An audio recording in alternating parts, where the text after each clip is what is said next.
Hi everyone, welcome to my channel, or welcome to Soul Vibes Tarot if you're new here. So today we're doing a pick a card reading on who is your divine partner, your divine counterpart, your soulmate, your one true love, the person that you're meant to be with forever and ever and ever. So this is going to be a long reading. Get ready. Prepare yourself, because we're doing the reading here and then there's also an extended to it. So I don't want to repeat myself too much, because I'm going to be telling you what we're going to discuss in the reading and the intro of each of the piles.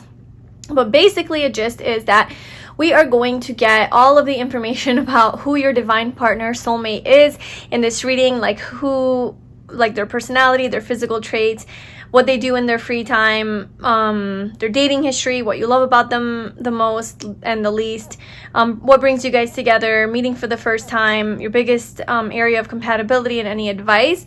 And then we'll also have an extended that you can view on Vimeo. The link will be below. If this reading is resonating with you, then you can, we'll get more into the connection in the extended reading. So I hope that you enjoy the reading, and if you do, please like, comment, and subscribe to my channel. If you would like to follow me on Instagram, I will leave the link to that below as well. And let's get into your piles. So we have pile 1, pile 2, and pile 3. So for pile 1, we have this green calcite.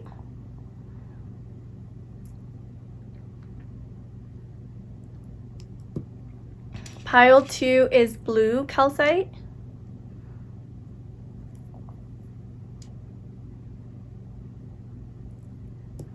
And pile 3 is auralite. So this is a combination of a whole bunch of different crystals, including amethyst. Okay, so those are your crystals and your piles. If you need to pause the video, you can go ahead and do that. Tune into each of the piles, whichever one resonates with you the most.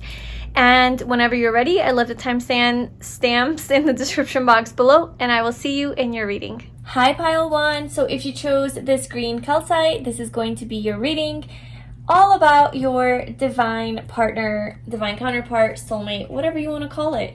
Okay, so we are doing a pretty extensive and detailed reading, and we're going to answer a lot of questions in this YouTube reading, including who this person is that is your divine counterpart, including their personality traits, physical traits, like how they look, also their dating history, and then their lifestyle, so more like how they live their life, or what do they do on their downtime, just so you can get to know them more. We're gonna get into what you love about them the most and what you love about, or what you least like about them, what brings you guys together, and then like how meeting them for the first time is going to be like or feel like, or maybe any details on that, or like timing, your biggest compatibility, and then advice from the universe on this connection. So that's going to be this reading here, and then there's also an extended to this reading, and in the extended, believe it or not, we're going to get more information, and we're going to get into the progression of your connection. So we're going to start with dating to like becoming exclusive with each other and like more committed, and then like your actual life together, if you want to call that marriage or whatever you want to call that, but your actual like life together, and then how they're going to treat you, what they love about you the most, and then like what is the biggest lesson that you guys are going to teach each other in this connection, or like your soul contract together, like what is the soul contract, and then sex, like your sex life with them. So that's going to be in the extended. So if you're interested in that, the link is below. That's going to be on Vimeo. But let's get into your reading right here, right now. So we have our first oracle card, which I kind of just asked the universe to just give us an overall message on what we need to know and how it'll kind of play into the reading about this connection. So your first card, we have 𝖬𝘑𝑟𝑎, blossoming. You are just getting started, so have patience with yourself and the process, and do not give up. Okay, so we'll see how that plays into the reading, but let's get into this. So first, we're going to get into who your divine counterpart is, and I'm going to pull some tarot cards for that. I'm going to pull 3 tarot cards to get an idea of who your soulmate divine partner is. So group 1, who is their divine counterpart, their divine partner, their soulmate? What is their personality like? What is group 1's divine partner's personality like?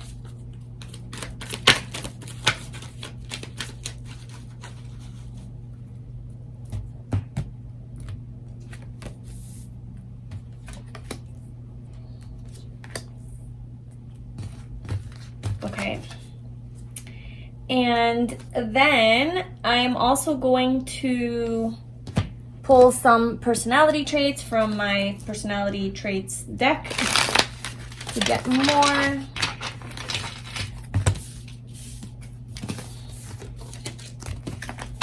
That was a fail of a shuffle. This deck is hard to shuffle because there's so many cards and they're so small. Okay, so what else can you tell me about group 1's divine counterpart? So, like, how are they? Like, what's their personality like? Who are they? How are they? Group 1's divine counterpart. What is their personality like? We have philosophical, charming, emotional, sensitive. We have controlled. What is group 1's? Sexual.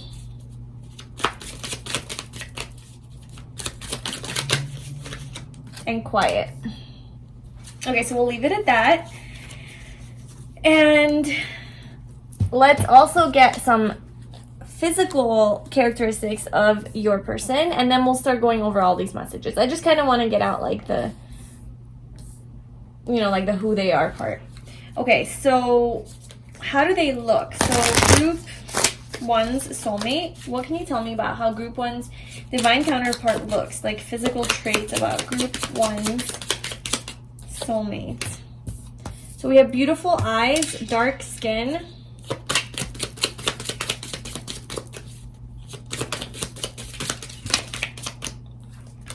colorful hair, distinct voice, and curly or wavy hair.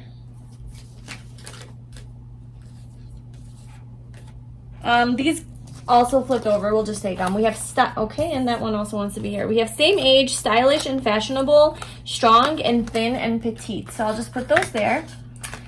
And let's go over these messages. So, oh my God, what is happening? I'm sorry, I just need to get a little bit warmed up. Okay. So maybe, and I hate doing this, like I'm not projecting, like, or I'm not, projecting myself onto your person or whatever, but maybe, just maybe your person is a little bit awkward at first when you guys will meet, like, because we do have the Hermit and we do have quiet, so maybe they are a little bit like shy or just awkward or nervous around you, and they're gonna be like dropping things or acting all awkward, and I feel like you're gonna love it because it's gonna be cute for you, but that could be a thing. But okay, so who is your divine partner? So this is like the main thing that I'm reading here is they're showing up as the High Priestess, okay, the Six of Cups, and the Hermit. So those are really big energies. First of all, we have 2 major arcanas here, so that's just showing me that your person is definitely, they have like a powerful energy to them, especially with the High Priestess. I feel like well, first of all, this is Virgo energy and this is Pisces energy, but I feel like your divine partner is very, very deep and mysterious, and with this High Priestess, very intuitive, and they're a feeler, and we also have emotional and sensitive, so I think that this person really does feel things very deeply. That's also like Scorpionic energy. And then with the Six of Cups again, they're a very sweet and sensitive person, and I am getting like a more pulled back energy from them. Like, I'm not necessarily getting that they're like super out there and extroverted and fiery and like in your face, like Leo energy. I'm kind of getting more reserved, more like kind of quiet, and they observe. Like this is a type of person that's going to sit there and observe their surroundings, take it in, analyze things. That's kind of like that Hermit Virgo energy. And just kind of study people, study their environment. Maybe they're really into psychology. Philosophical is here, so they like to read. They like to go deep. They like the mysteries of life. They're interested in spirituality or the occult or metaphysics or just different types of topics, you know, maybe like self-help books, because the Hermit coming out, that is about seeking higher knowledge, that's about seeking wisdom, and it's about soul searching, right? So this person could very well be into that, like reading self-help books and trying to better themselves and better their life. And I do feel like this person believes in soulmates. So the Six of Cups coming out, I feel like your divine counterpart is the type of person that believes they have one true love. They are romantic. They believe in the fairy tale of meeting their perfect partner, you know, their dream partner. And I do feel like this person is very, I will get into what their dating history is. But I feel like they are more of the loner type, and they don't mind being alone. They actually like being alone. They really like their alone time. So they're coming off as more introverted and more to themselves, private. They like their privacy. They don't mind doing things by themselves. Like, they don't always need to be surrounded by people and busy and distracted. Like, this person's very focused, and they have like their focus, I think, really is on like their own journey in life. Like, they are a deeper person. So I mean, they could for sure be into like on this personal growth, personal development, spiritual journey, self-love journey. Like, they could absolutely be on that. But even if they're not like consciously on it, I feel like they're just the type of person who naturally is always learning something, really intrigued and interested and inquisitive, you know, just like about new things, and they want to like go deep into those subjects and topics and just really delve into it and just learn as much as they can about it.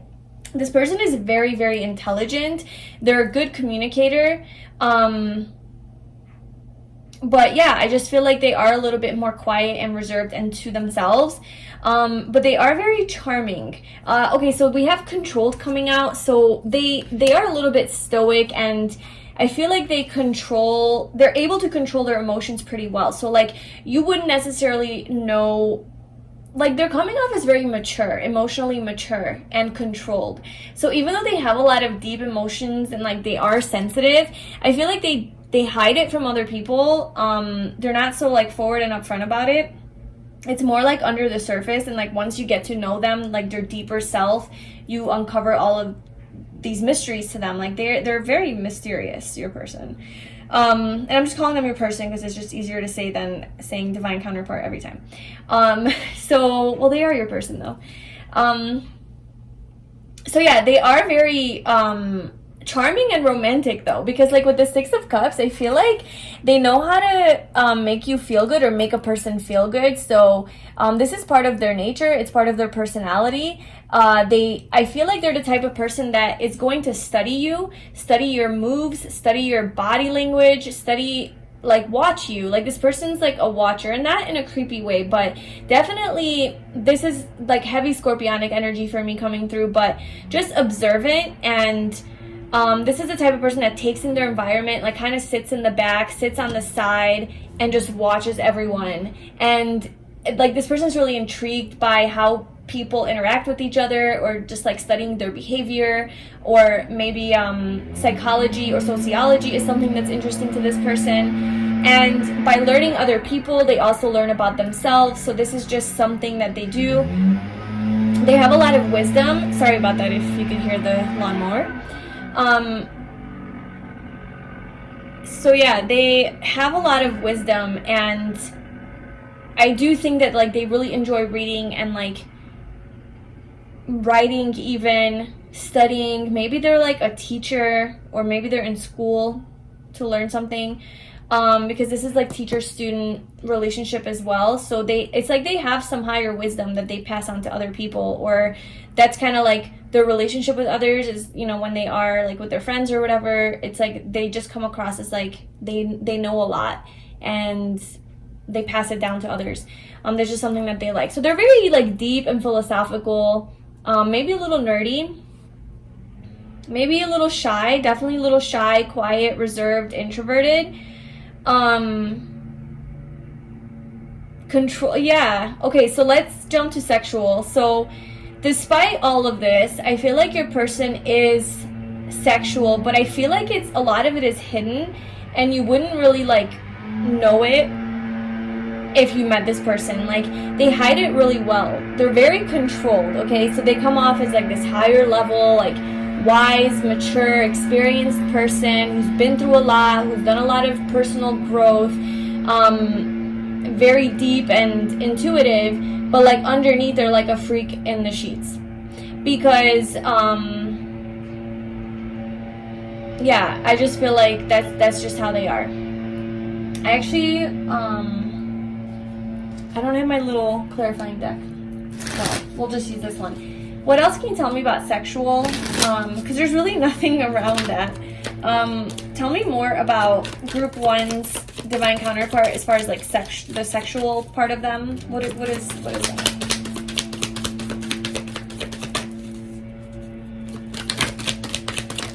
Oh, that's great. So we have the Ace of Wands. So this person is definitely a very sexual, passionate person. I'm just gonna say it because it came out. Like, I do feel like they like to pleasure themselves a lot. Like, that is something that they do.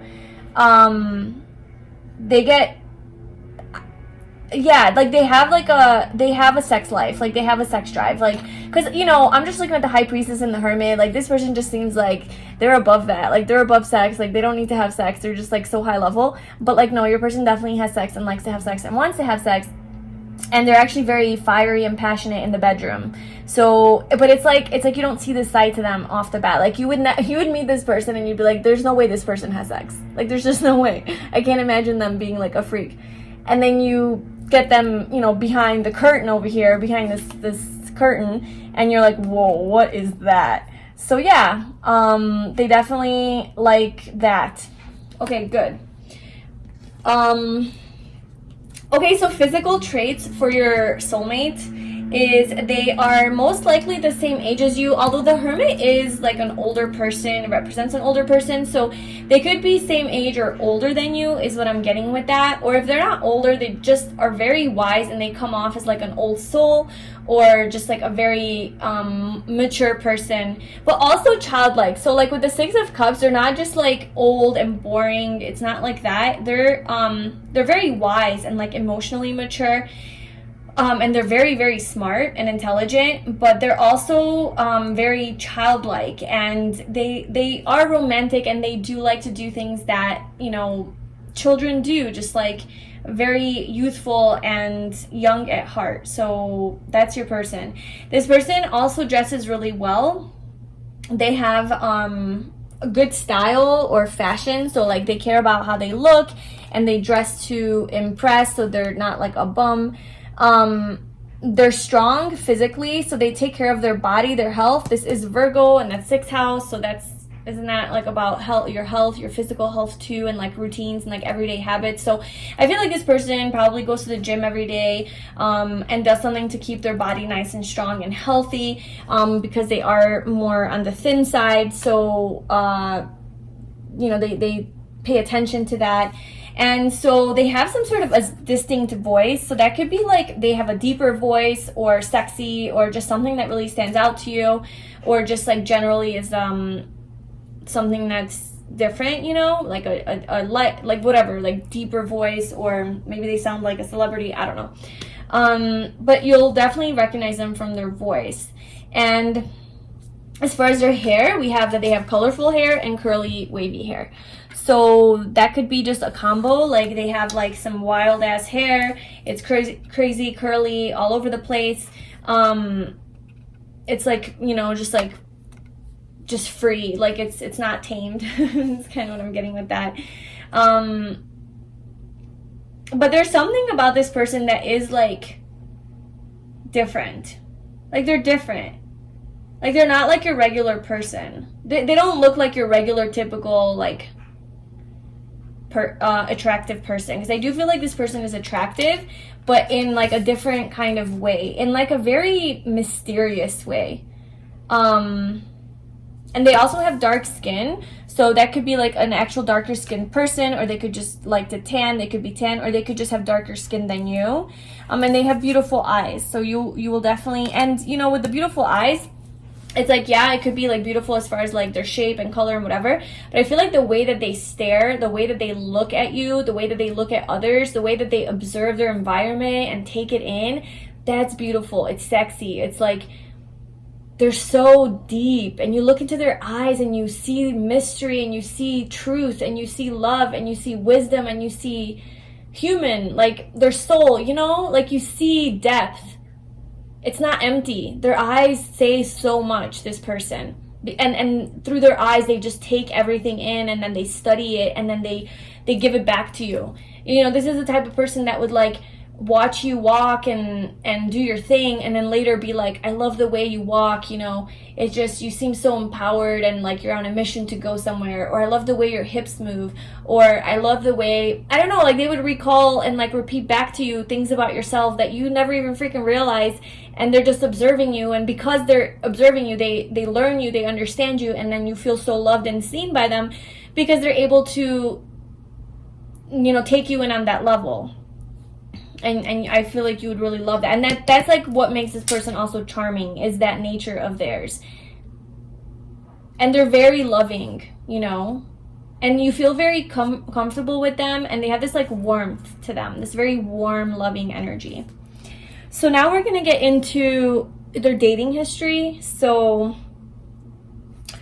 basically, like if we can get anything about their past relationships, if they have been in serious relationships, if they haven't, if they've been married, like what's the deal?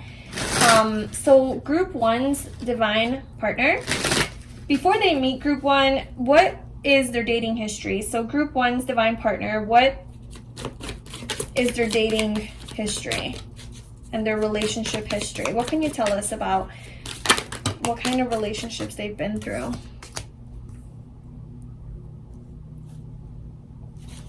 Okay, so we have the Ace of Cups, and I'm going to put the physical traits over, because we got that. Put that over there.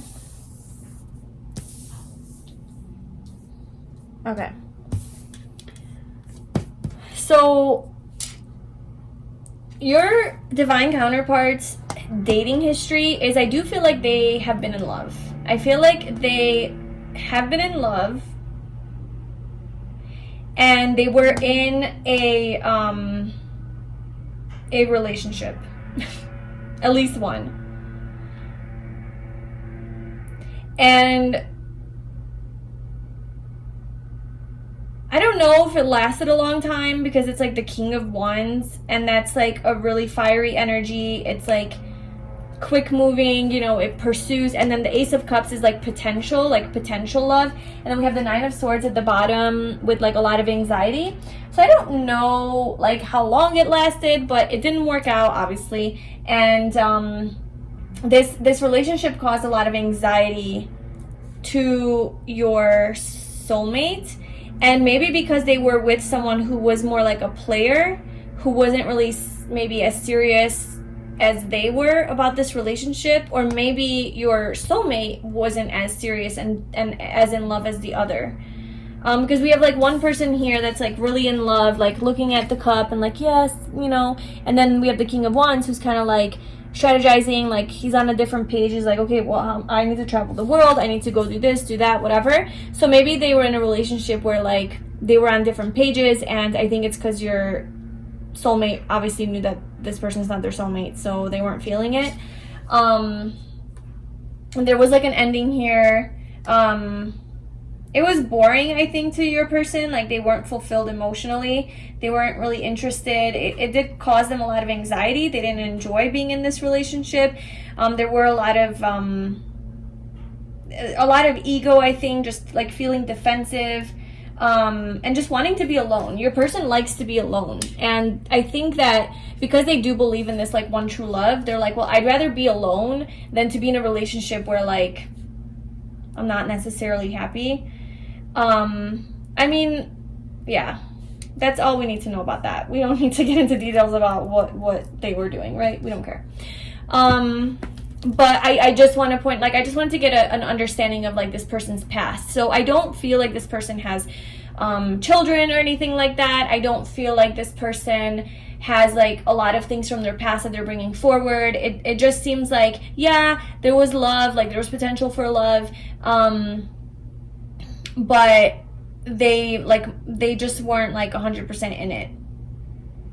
or it didn't last forever. Like, it didn't last a long time. It was like a temporary, fleeting type of thing. But because it's the king that's showing up, it was a serious relationship. It just wasn't like, oh, okay, let's get married and let's live together. Like, I don't know if they lived together. And if they did, it's like they didn't have kids. Like, it wasn't like they bought a house together. Like, it wasn't like that traditional type of stuff. It was I think, a very untraditional relationship, and it wasn't that serious. But anyway, so moving on to, okay, what does your soulmate do, like, in their downtime and in their free time? So I already can tell that this person likes to read, and this person likes to study things, and they like philosophy and all of that. But let's see what else we can get about what else this person does, like, for fun or in their free time, or like, what is this person about? Like, what do they do?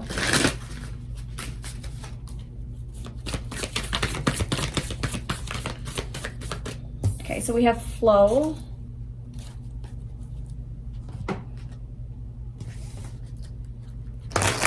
So what does group 1's soulmate do in their, like, free time, downtime?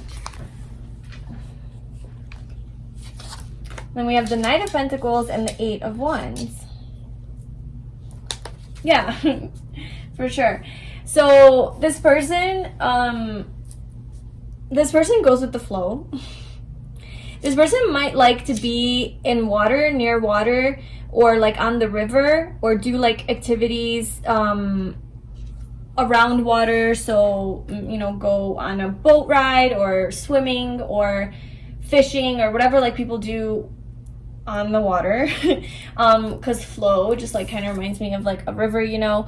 And this person, I think, really enjoys the nighttime and the night sky, and really likes to just kind of gaze at the stars and just take in the moon. So maybe like when there is I feel like this person is really connected to the stars and the sky, and it's deeper. Like, this person is like romantic, so this would be the type of person that goes out at night to watch the night sky, even if they're doing it by themselves.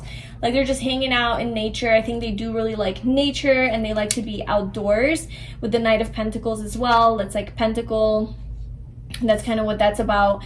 I feel like this person just likes to be outside in nature, and just enjoying their surroundings, and especially nighttime, and watching the moon. So whenever there's a full moon, maybe this person makes sure that like they go and like look at it and take it in. It just sounds very romantic, this person. And like I said, I don't think they need anyone to do this with. I think they just kind of are okay doing this by themselves as well. And then with the Knight of Pentacles and the 8 of Wands, I feel like this person in their free time, they really like to travel to different places. Maybe they travel for work, with the Knight of Pentacles being like work energy, and the 8 of Wands, and it's both about movement. So maybe they do travel for work, and they get to check out like all these different environments and like scenery. But also, yeah, because flow, that's also about like movement. And this person also likes to like, with the Knight of Pentacles, I feel like they like to plan vacations, or they like to plan adventures like in their free time. So like, let's say they get off work and like they go home. I do feel like they spend a lot of time alone, and they really enjoy like, you know, getting a plan together of like how they can be successful, and how they can meet their goals and their dreams, and like dream up a plan. And I also feel like they are very like organized and structured. So maybe like in their free time, they really like to clean, or cook, or organize their house, or their life. Just get their shit together, basically. Like, this is the type of person that will go home from work and actually like pick up a book, or journal, or have like a plan, or do research like online about like where they can travel, or what they can do, or like, you know, like that kind of vibe. So basically, I'm not getting that this person goes home and just eats junk food and watches TV. Like, I'm getting that this person's productive, and this person wants to move forward in life, like wants to move towards their success, and they try to like figure out how they can elevate and grow and become better and achieve their goals and their success. With the Knight of Pentacles, like, they have a goal, and they figure out how they can do that. So like, I wouldn't doubt that this person in their free time is working on their actual like personal goals and like getting ahead in life in that way. If like what they do for a living doesn't align with that, then like that's what they're working on, or if it does align, then they're continuing to work on that. And then the 8 of Wands, I do feel like this person in their free time does like adventure and, like I said, traveling and being out in nature and just like exploring and moving. So there's a lot of movement. So I do feel like this person maybe takes lots of drives, scenic drives, or you know, and also with communication. So this person really likes to communicate. So yeah, this person does enjoy their alone time and they like to spend time alone, but I do feel like they have people to communicate with and they really do enjoy that. And this is also like high sexual energy and just like a happy energy. So this person feels happy in their free time, like they're doing well in their free time. Because I mean, sometimes you get people who, you know, work is their life and then they come home and they're depressed and they're lonely and they don't know what to do with themselves. I'm not getting that vibe from this person. I'm getting that they have a rich life. They know how to occupy themselves. They know how to keep busy. They know how to also just be and be alone and go with the flow. This person doesn't really resist change. This person's very like open to that and comfortable with that. And yeah, they enjoy passionate communication with other people. I think they really enjoy connecting with other people as well. And it's just like good positive vibes. But this person's very like grounded and earthy, and they know what they want and they do the work to get it. But they're very like an optimistic person. Okay, and then now we are going to see what you love about this person the most and then what you least like about them. So let's see. What does group 1 love about their divine partner the most? What is something that they are going to love about them the most? Like the top quality that group 1 is going to love about their soulmate the most.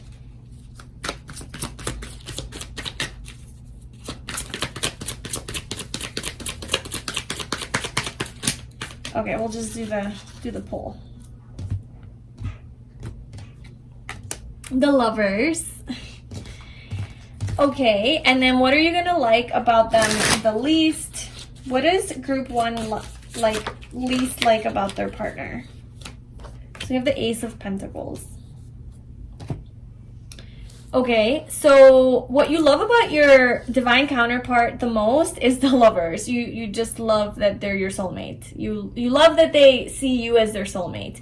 The connection that you guys have, it's very pure, it's very fun, it's you guys feel like friends, you guys feel like just kindred spirits, like soulmates, like you guys are meant to be together. What you love about them the most is the bond that you guys have. You feel this bond. You guys have really, really good communication. You have really good banter. You are very flirtatious with one another. This is Gemini energy. You guys are very happy together. There's just like this you know, this like the way communication is really good between you guys, you know, so there's like this humor and they make you laugh, and just they're very young at heart and very youthful. And like I was saying with the 6 of Cups here, like yeah, they're so wise and intellectual and intelligent and all the things, but like they're also very fun and lighthearted and pure.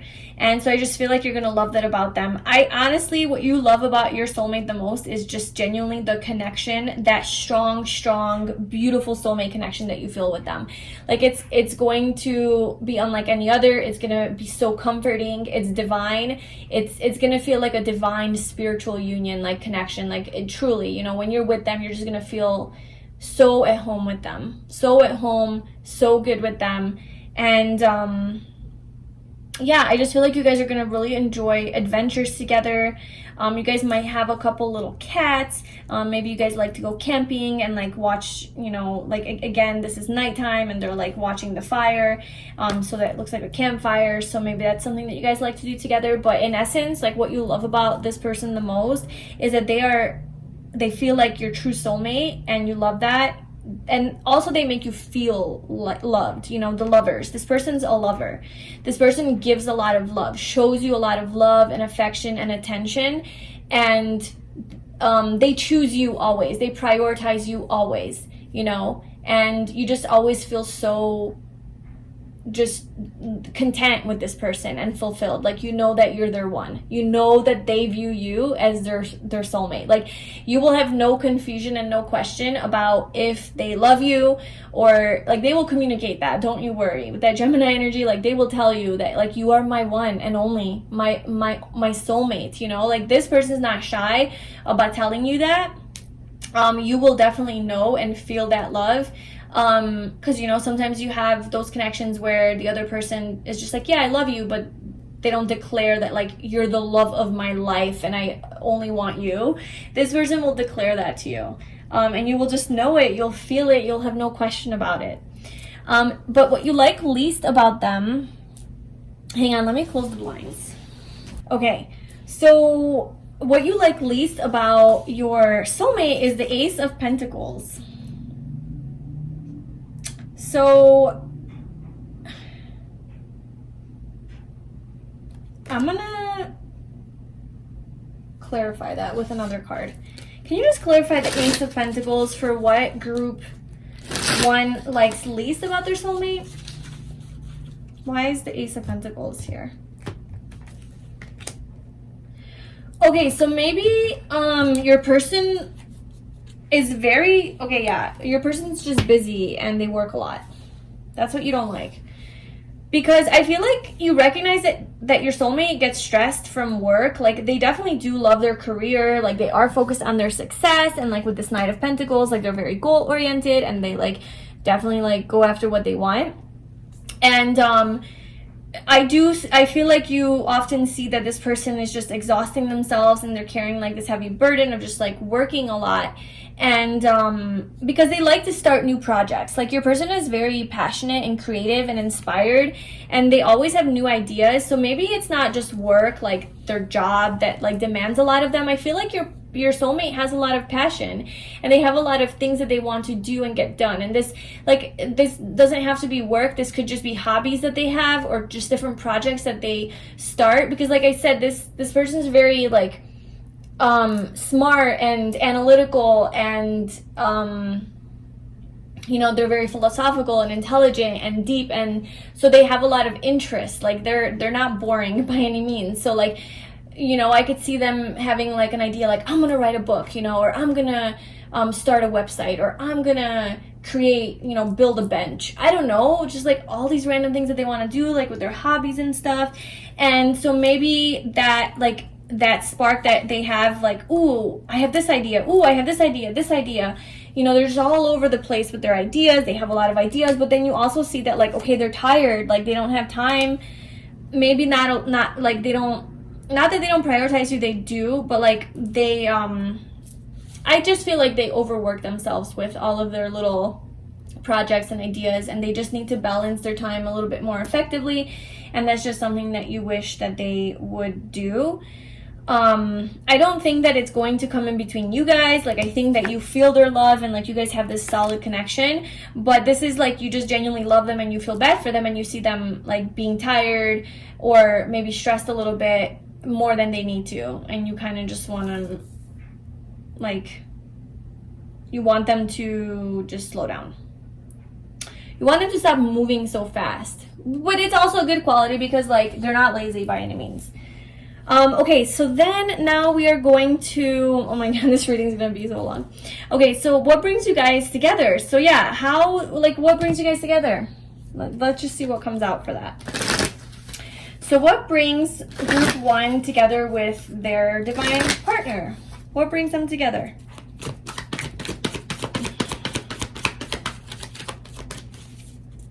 Brings them together.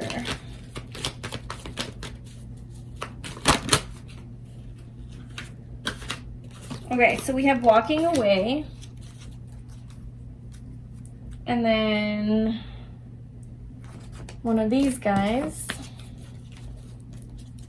I decided to shuffle all of this on camera as opposed to just behind the scenes, so just bear with me. Okay, so what brings pile one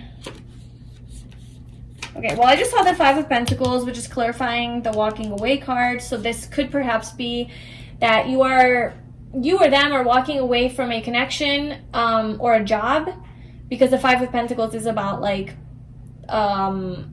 being alone and isolated and left out in the cold. So losing something, poverty, like a lack type of thing, or like the ending of a relationship, just not having something, losing something and feeling alone. So but they're walking away. So there's a situation that you guys are going through, or one or the other is going through, where like you're walking away from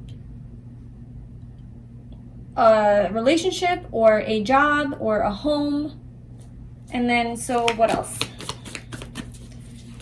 So what brings group one and their soulmate together?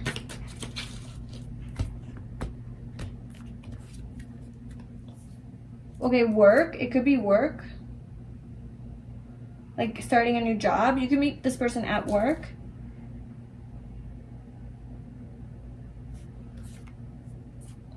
So there's something about decisions of how to move forward in your life.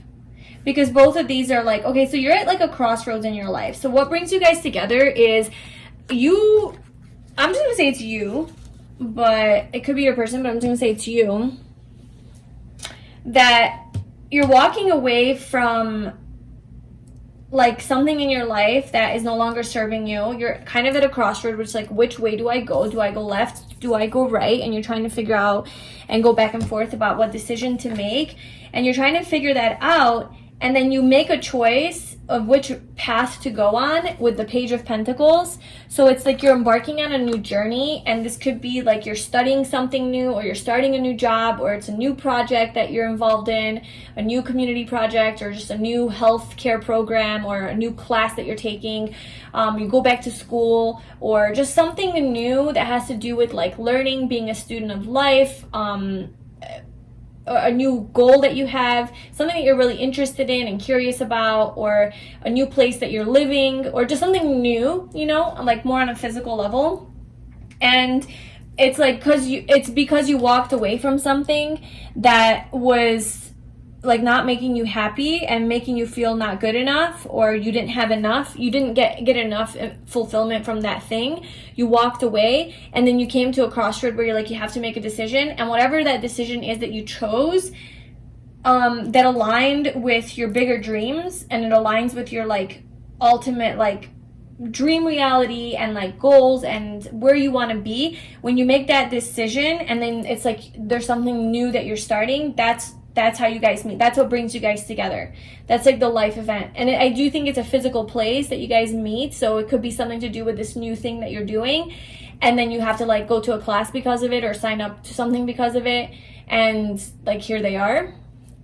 So it's something like that. But you're like getting out of your comfort zone, and you're expanding your life. You're moving to the next level. And it's in that kind of situation or environment that this lovely, lovely person comes into your life. And then what is it going to be like to meet this person for the first time? So what is your first meeting going to be like? Let's see what we can get. So for this, we can do like how you're going to feel, what is it going to be like? Maybe we'll get some timeline of when this can happen, but just like what is meeting your soulmate for the first time going to be like? What can you tell us? For group one, meeting their soulmate for the first time.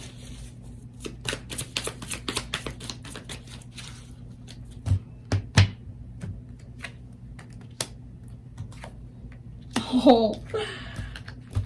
Okay. And then let's just pull a Moonology. So for group one, meeting their soulmate for the first time. What else can you tell me about that? Any more details, what that's going to be like, when that's going to happen, how it's going to happen, just anything. Okay. So we have the Six of Cups and the Three of Cups for your tarot cards, which is just so cute to me. Because this is also showing up in their energy of who they are. And then we have adjustments are required, third quarter moon. And then we have step out of your comfort zone, North Node. So there's that stepping out of your comfort zone. So that's just confirming that you are definitely going through a time in your life where adjustments are required. You're making a decision. You don't, you know, you're at a crossroads. Like you're genuinely at a point in your life where like, what's next? Like I'm ready to start over. How, like, which path do I choose to do that? You know, you're kind of at that point of a new beginning, and you are going to be getting out of your comfort zone. It's not going to be like comfortable. But okay, so with the 3 of Cups and the 6 of Cups, I feel like meeting them for the first time honestly is going to feel like you know them and they feel very familiar to you. I know this sounds so like cliche of like, oh, when you meet them you'll just know, but like that's kind of what's coming up, because the 6 of Cups is it's soulmate energy, and it's just it's the 6 of Cups is about somebody from your past, right? Like a childhood friend, you know, and you see them again as an adult and you're like, oh, and all this nostalgia and like all these like memories that you remember them from, you know, come surfacing back up, and you feel so warm and comfortable with them. You're like, oh, it's so sweet, you know, like I remember my childhood with you, and just like really fond memories. So that's just like metaphorically speaking, you know, you could have had obviously like past lives with this person. They are your soulmate. So it's like you meet them and you kind of feel that way. They feel very familiar to you. You guys are very comfortable with each other. There is this fondness, there's this warmth, this just like purity between you guys. The conversation is just very pure and authentic and genuine and sweet and connecting, and you just genuinely feel very connected to this person. Now, I do have to point out that both the 6 of Cups and the 3 of Cups are reconciliation cards. That is about reuniting or coming back together with someone. So if this is not, like, this could be somebody from your past life that you're coming, obviously, and meeting in this lifetime. Or you could already know this person. So that is definitely coming through, that you could have already met your soulmate. You could know them from childhood. They could be a childhood friend or somebody that you know from a long time ago that you haven't really seen or talked to. Or it could be somebody from your past in some other way that you already know, that you already met. So it could be like physically in this life that you're going to be reuniting with. And so, yeah, I just feel like whatever the case is, whether you already know them or you don't know them, the meeting is going to feel very heartwarming and comforting, and just like a positive interaction between you guys. It's gonna feel very serendipitous and like, oh my god, like I know this person, like I just feel so comfortable with them, and it's gonna be like a celebration. So I don't know if you guys are gonna actually meet for the first time at like some sort of a celebration with the 3 of Cups here, at some sort of an event or a picnic or a party, or where there's a lot of people. But I am seeing that you guys are outside somewhere, and well, I guess all these cards are outside, but this is nighttime, so it could be at nighttime when there are a lot of people around, maybe during a full moon, because like the full moon was coming out, and like I see this moon, I know it's just a half, but still it's really big. And then we had the moon here with flow. So that could be something. And where, as far as like timeline, you know, these guys don't really have a zodiac sign attached to them, so maybe we're not meant to know. But the Cups energy is springtime for me, so you could be meeting your soulmate, reconciling with them, or just uniting with them around springtime, when there are flowers out, and or summertime. Spring or summertime could be significant. And obviously we have 3 and 6, so that could be 3 to 6 months, could be a time frame. I just feel like when you do meet them, though, like when you do meet them for the first time, it's going to be a very like friendly exchange. You're gonna feel very good with them. You're gonna laugh a lot. They're gonna make you feel good. You're gonna have fun with them. You're gonna have a good night. You know, maybe you guys will be getting drunk together or drinking together, if that's something that you do. Or maybe there's gonna be music and dancing, or just something like fun. Or maybe you guys are with mutual friends and you guys like are all just like having a good time, and like that's how you meet. But it's gonna feel like a connection. Like you're gonna feel an immediate connection with this person. The moment you start talking to them, it's gonna feel like, wow, like I just feel so good with you, so friendly with you, so familiar, like I know you, but I don't know you. And then that's kind of what it is.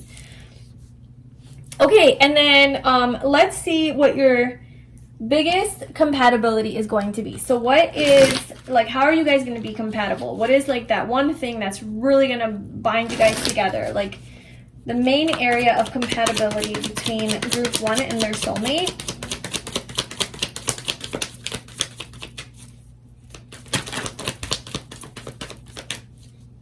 Okay, so we have the Queen of Pentacles and the Fool. So I feel like you guys are definitely going to be... Okay, I feel like you guys are going to really love to travel in nature. Like, you guys really love to explore nature. That's what I'm getting with that. I'm not even going to go too deep into that. With these cards coming out together, there's a reason that they're together. The Queen of Pentacles to me is all about abundance, but it's also like being like in nature and really earthy and grounded and like liking to enjoy the outdoors, like birds and trees, and just she's just very abundant, right? And you know, pentacles are about the earth, and she is outside and look at that beautiful surrounding. So I feel like what you guys are going to really get along on and really be compatible on is the places that you guys like to travel to. So whatever that is for you, what I'm seeing here is that you guys both love nature, you guys both like to take adventures, you guys are both pretty free-spirited and spontaneous when it comes to that. Like, that is an important part of your life, is to travel and see the world and be kind of like nomads, you know, and just like, ooh, let's go to this country, let's go to this country, or this city, or this state, or whatever. And just feeling... yeah, just being in nature, just like seeing the beauty of nature and just being very free-spirited with that. I feel like you guys are going to be on the same page on that. But also with the Queen of Pentacles, you guys are both going to really enjoy stability and structure and tradition in some way, but it's like opposing energies because the Fool is so opposite of that. It's so not traditional. It's Aquarius energy. It's like free-spiritedness, going with the flow, trusting the universe, not planning anything, just going. But then there's also this like planning energy of like, okay, well, let's make sure that we do have all of our clothes packed, and we have the tickets and the flights, and we have an Airbnb and like all of it. So I just feel like you guys are gonna have a really good combination of, because this person is like analytical and like a planner, but they're also very adventurous. See how this came out? Like, they're very spontaneous and adventurous, but also they like, they're not just like, I don't have anything in my bag and I'm just gonna hope for the best. They're like, okay, well, let me pack my, you know, all my things and then go be adventurous. So yeah, I just feel like you guys are gonna really travel well together. That's kind of like your biggest, like, that's what makes you guys really compatible is you guys are on the same page, and you guys are gonna be really good travel buddies. That's something that like you guys are gonna really get along on, and there's just a lot of, you guys are on the same page with what you want in a relationship as well, that you both want loyalty, trustworthiness, like stability, monogamy, you know, all of that. Like, you want to be with each other, like you want to be each other's like spouse, or like they're each other's man, woman, whatever, wife, husband. And you guys are also both very like going with the flow though. There's this really good balance between tradition and practicality and planning everything and being organized and structured, and then also like being open and spontaneous and going with the flow. So maybe this is one or the other, like apply that how it resonates. Like maybe you're more the traditional one and they're more the free-spirited one, or vice versa, and then you guys like your energies really go well together, because like one person always introduces like a new exciting idea, and then the other one like does the behind the scenes work of like, okay, planning it, but then like it still works out, like you guys have a good time, because when you guys are actually doing it, it's like, okay, well, good thing I packed lunch, and good thing you found a spot for us to go to. Now we can enjoy the day. So yeah, that's your biggest area of compatibility. And then we are going to get a final message from the universe, from my messages from the Universe Oracle deck that I created. If you would like to purchase it, I will leave the link to that below. So what advice can we get for group 1 about this connection with their divine counterpart? Just maybe even meeting them or coming into union. Just what else do you want to tell them about their divine counterpart? Okay, so we have, there is stagnancy because what you're manifesting needs time to take form. Then we have, I'm sending messages to you through people. And then at the bottom, we have your desires are coming to fruition. So I think this is just a little reminder from the universe that the universe is very aware that you are manifesting your soulmate and you want to come into union with your divine counterpart. Like, that's a thing. The universe is saying, yes, I hear you. I see you. I got it. Thank you for your order. I'm working on it. Like, you're not getting what you want right now because to manifest this level of connection and for both of you guys to come together and be ready, that's a big operation. Okay, so just please be patient with me. Like, I'm doing it for you. It's gonna come to fruition. Like, it's gonna manifest. Just trust me. It's happening behind the scenes, and you might not see anything happening. There might not be any movement, and that might frustrate you, but it is being worked on. I am working on it. I hear you. I know what you're looking for, and just trust me, you know, the stagnancy, there's a reason for the stagnancy. And in the meantime, I'm sending you messages through people. So the universe is communicating to you about this journey to your soulmate through people. So listen, like, obviously be discerning and decide for yourself, like, what's a message and what's not.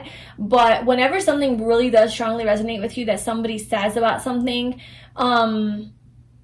that's like a sign from the universe, like, sort of confirming that, like, you know, you're gonna meet your soulmate or something is happening, or maybe where you're gonna meet your soulmate, right? So, like, maybe the universe is giving you guidance on how to come into union with your soulmate based on, like, little messages that you hear from other people, like, from their mouth. That could be like a tarot reading like this, or it could be like somebody randomly mentioning, like, man, I've always wanted to live in Mexico. That just seems so exciting, and I just want to go there, and I'm going to go there and meet my soulmate, and that's what's going to happen. And, like, this person's telling you about this, and you're like, ooh, that hit me. That really resonated with me. Like, that person, what they just said gave me chills. And so that would be like, maybe I need to get out of my comfort zone and move to a new place, wherever I resonate with, whatever place I've been wanting to move to, a different country, a different city, a different state, whatever. And maybe that's where I'm going to meet my soulmate. And maybe that's this decision that you have to make, you know, that where you are following your, like, your dreams. And maybe that gets confirmed through another person that, like, they talk about their dreams and how they're going to go pursue them. And then you're like, well, maybe I need to do that too. And then you go do it, and then there they are. I also wanted to mention this card here that came out at first. Blossoming, you are just getting started, so have patience with yourself in the process and do not give up. So this might be just indicating that you are, like, on the beginning stages of this journey to meeting your soulmate, meaning that you still have to go through this whole, like, decision process and, like, starting over in your life. And that's something that, like, you have to do on your own before you meet your soulmate. And just have patience on this journey. Have patience with yourself and your own evolution, and just, like, you know, getting established in life. And just don't give up. You know, don't give up. Everything is happening in divine order and divine timing. So just know that and trust that, and things are blossoming. But as you're blossoming, your journey to your soulmate also is blossoming. So just focus on your own blossoming, and then you will, you know, come into union with your soulmate. So that is what I have for you, pile one, about who is your divine partner / soulmate. I really hope that you enjoyed that. If you would like to join us in the extended, we're going to get into it. We're going to get more on this connection and life together and how they're going to treat you, and big lessons that you guys are going to learn together, and sex and all of that. So if you would like to join us there, then you can find the link below. It's going to be on Vimeo. And then if you got what you needed from this reading, then thank you so much for being here and for watching. Please like, comment, and subscribe to my channel. I wish you all the best, and I hope to see you in my next video. Bye. Hi, pile 2, welcome to your reading. So if you chose the blue calcite, this is going to be your reading all about your divine partner. So that's like your soulmate, your divine counterpart, twin flame, whatever name and label you want to use. This is the person that is your true love, that you're meant to be with. So we are answering all of the questions. It's gonna be another long video.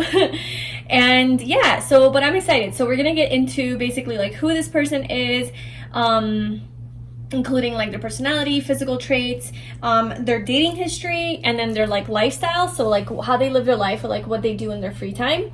And then we're gonna get into what you love about them the most and the least, and what brings you guys together, meeting them for the first time, like what that's gonna be like, and maybe like when, and like any details we can get, your biggest area of compatibility, and then any advice from the universe on this connection or coming to union. And then there's also going to be an extended to this reading if it resonates with you on Vimeo. You can find the link to that below, where we're going to get into more about this connection. So we're going to see the progression of your relationship from the dating phase into commitment, and then into like settling down and living together and being together. And how they are going to treat you, what they're going to love most about you, what is the biggest lesson that you guys are going to learn from each other, or like what's in your soul contract, and then your sex life together, what sex is going to be like with each other. So that will be the extended.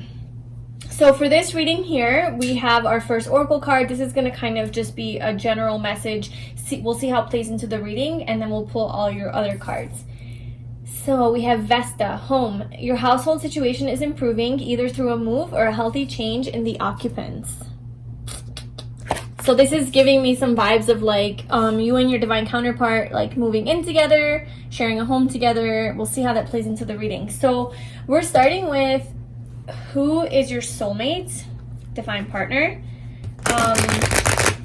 So what is group 2's divine partner's personality like? What can you tell me about group 2's personality, like who this person is?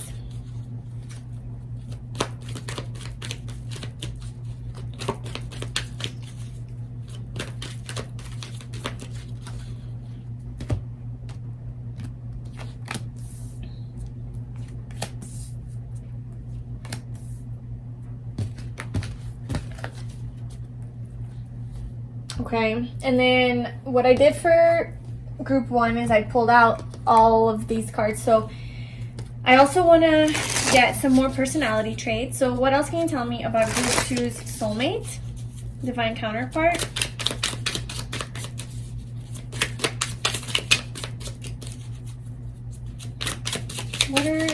What are they like?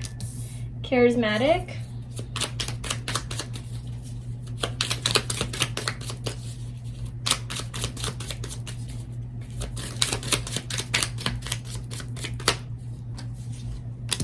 Curious,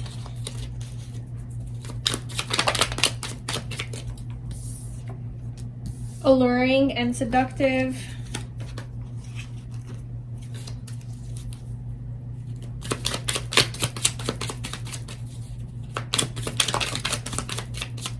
smart and intelligent, and then I want 2 more.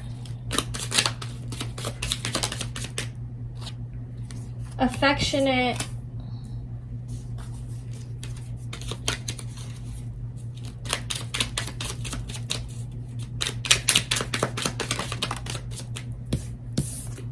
and direct.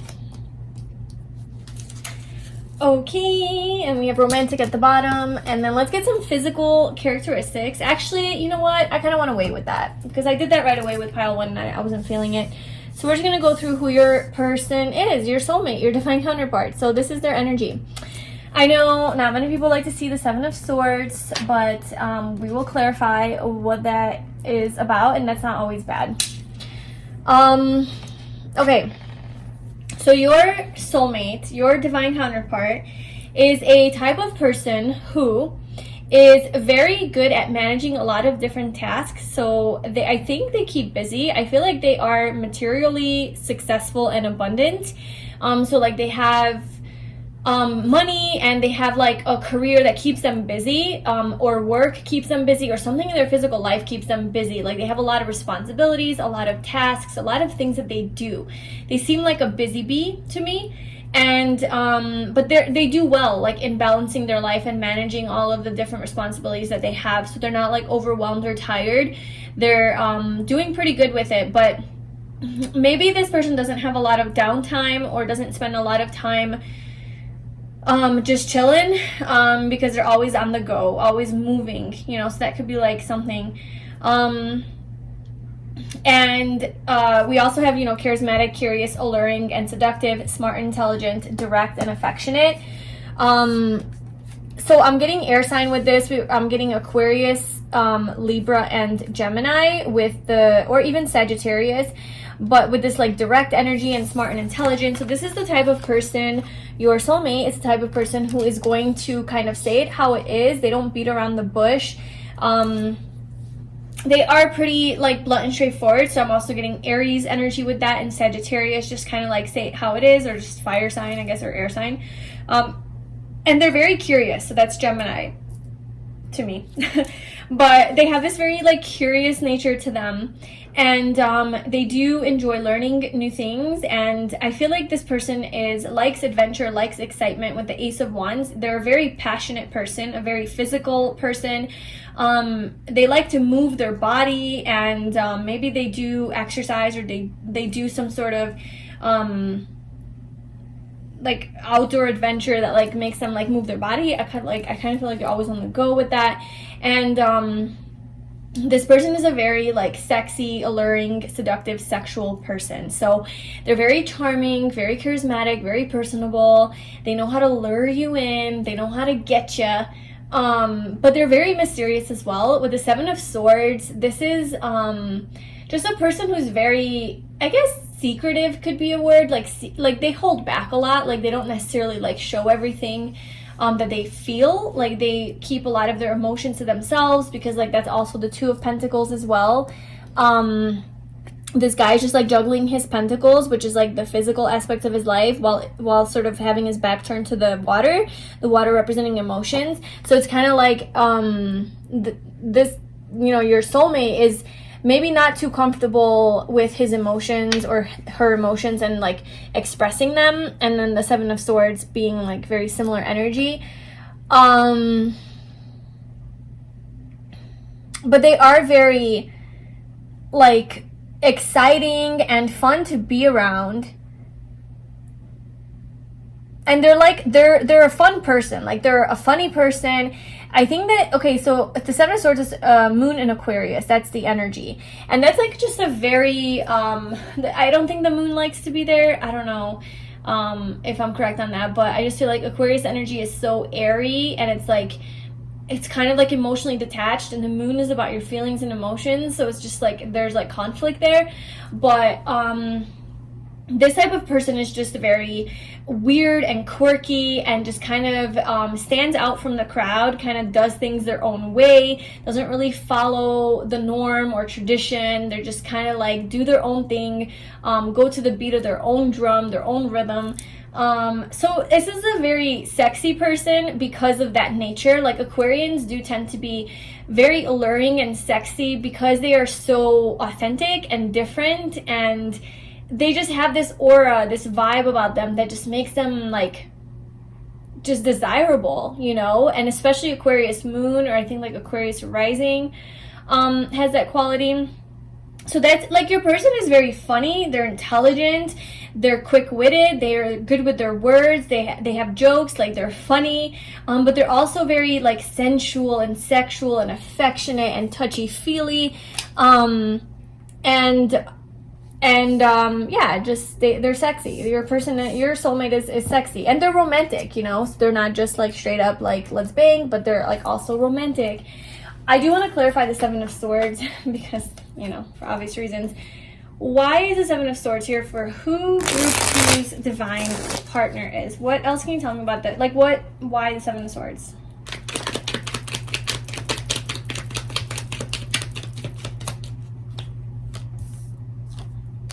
So we have the Hierophant, Judgment, and the Two of Cups.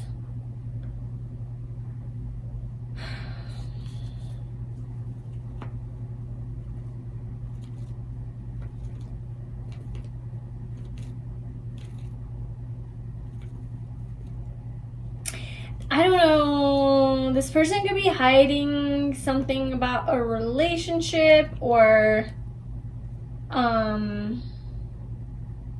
a partnership with someone that they're not happy in, and they're leaving, and they're like cutting out of their life.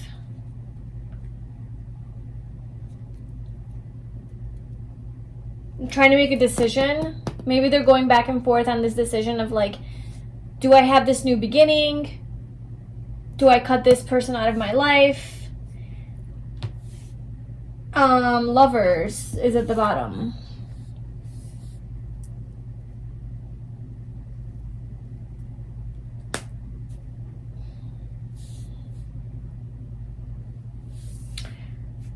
I just would like more about this person. What more can you tell me about this person for pile 2 soulmate? Is there anything else you can tell me about pile 2's soulmate?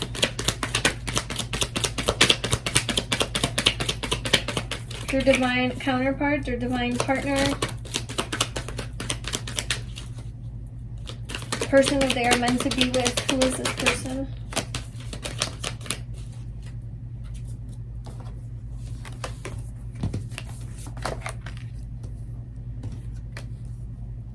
So they could definitely be an Aquarius or a Libra. So that air sign stuff is coming through. They're definitely a very passionate person. They pursue what they want. They go after what they want. They're very ambitious and like adventurous, spontaneous. They're like a go-getter. But they're like, there's this wounded energy to them. So I wonder if this person has trouble trusting people in relationships, like their partners. Maybe this person has trouble trusting their partners. And that's not necessarily like a good trait. Like they're trying to leave that behind with like judgment. You know, that is like leaving the past behind, having a rebirth.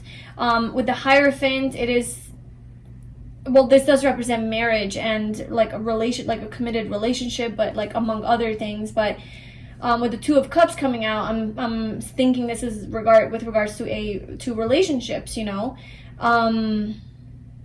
So I'm kind of getting from your person that they were in a relationship in the past that has wounded them a little bit. They do have some trauma or some sort of guard up, I guess, because of that. And with the Seven of Swords coming out, this is about like having a lack of trust and having like deeper secrets that, you know, aren't necessarily being revealed, or sneaking away from things, that just not wanting to deal with things. Basically, it's like not wanting to deal with having the conversation, you know. So maybe this person has the tendency or the mechanism to shut down when things get hard, or when there's conflict, to not talk about it, to kind of just like walk away from it and pretend like it's not there.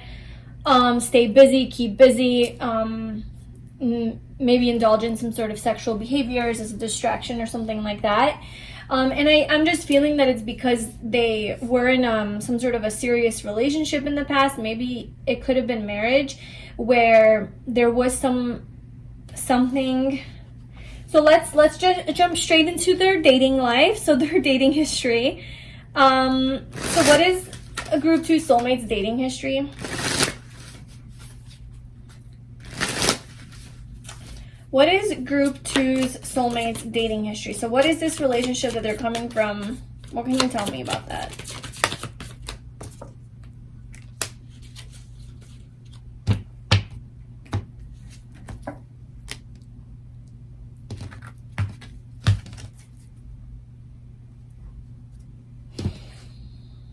Not much. I mean, it's not really revealing much, because like we have the High Priestess and the Nine of Pentacles. So the Nine of Pentacles is telling me that this person doesn't have a lot of history dating people, that they're generally alone, like they like to be alone. And they're not necessarily like the relationship type of person, but there's definitely a relationship here.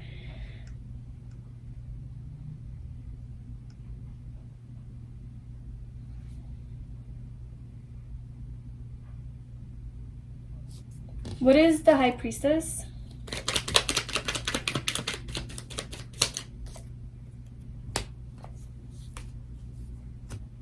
Okay. So yeah, they were, yeah, okay. I don't know, because like, okay, look, I know you're probably like, damn, like, why did I pick this pile? Like, what the hell is this? I get it. Look, this is showing up for a reason, and this is your soulmate, so this isn't like, there's a reason that this is showing up right now, so let's just figure it out. Slash, if you don't want to claim this, then you don't have to. But okay, so your person, your soulmate, is showing up as a Two of Pentacles, and we have the Two of Pentacles at the bottom showing up for their past relationships. So what I'm sensing is that when you meet your soulmate, they are going to be getting out of this relationship or dealing with the ending of this relationship. Like that's the circumstance under which you are going to be meeting your divine partner, is that they are either in a relationship that they want to get out of, or they have like just left, or like they're in that like decision phase of like fork in the road, like, okay, what should I do, where should I go? Because I feel like where they're coming from is like, maybe they are single actually when you meet them with the Knight of Pentacles, but we have the Eight of Swords and the Five of Pentacles clarifying the High Priestess. So I feel like there could have been some sort of secrets in this person's past. So it could have been with like a past relationship that they were in. There were a lot of secrets. There were a lot of just unknowns with the High Priestess that created a lot of anxiety for this person and made them feel very alone and isolated and abandoned and neglected. And so I do feel like that there was like a major ending, like a breakup,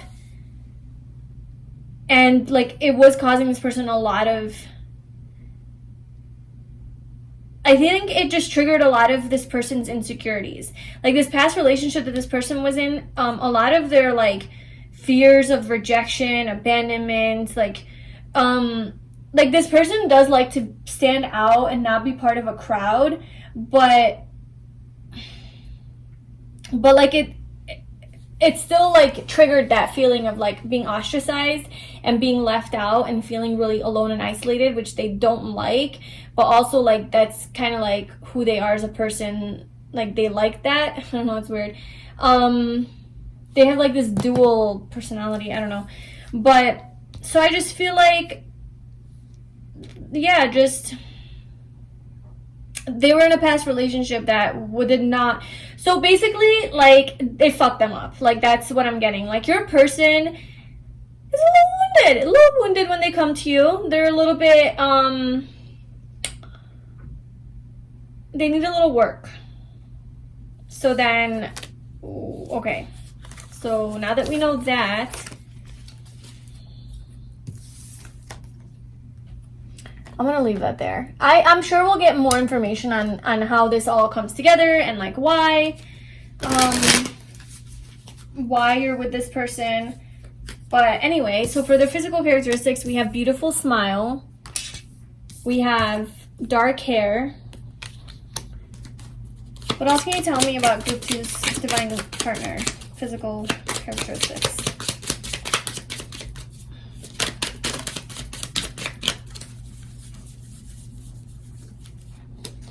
We have beauty mark.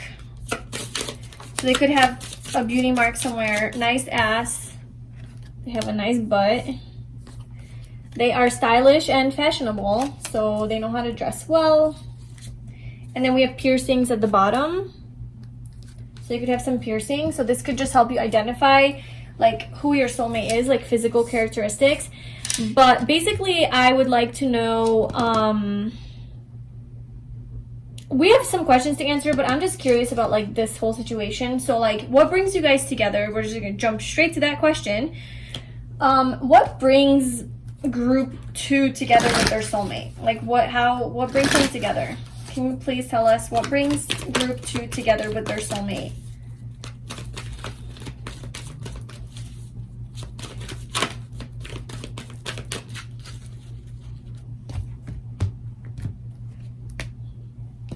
Journey. This is kind of hold on. This is kind of like pile 1, where like it was again about like a fork in the road and like a decision. But we have journey, and then we have yin and yang at the bottom, and that's the number 2, and that's 22. So we have 2, 2, 2. We also have 2 of Pentacles, and then we also have the 2 of Cups. So I'm seeing a lot of 2s that could be really significant in your connection. The number 2 represents balance, harmony, peace, partnerships, love, the divine feminine, receptivity. But above all, to me too, like in numerology, it's just about love, peace, harmony, relationships, you know, partnerships, romance. So this is, I think this is representing your journey, your soulmate journey, and your journey to love, like your journey to each other. So how do you guys come together? Well, it's a journey, I'll tell you that right now. So what brings you guys together is your soulmate journey, is that the divine order of your journey. So what brings group 2 together with their soulmate?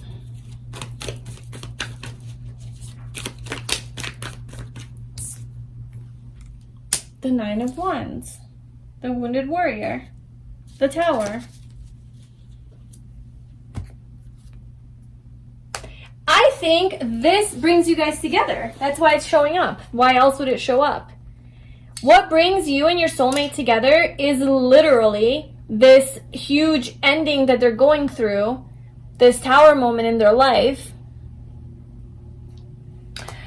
Them being the wounded warrior, just fighting the fight and almost wanting to give up and journeying away from this situation is what aligns you guys, is what brings you guys together. It's like, this needs to happen for this person, and it is in this environment, this circumstance, around this time that you meet this person while they are on this indecisive like decision, like leaving this one area in their life, feeling like the wounded warrior. They just had a major ending, and there you are, you guys meet. It's like this spark, this beginning. There you are. Passionate beginning with you guys.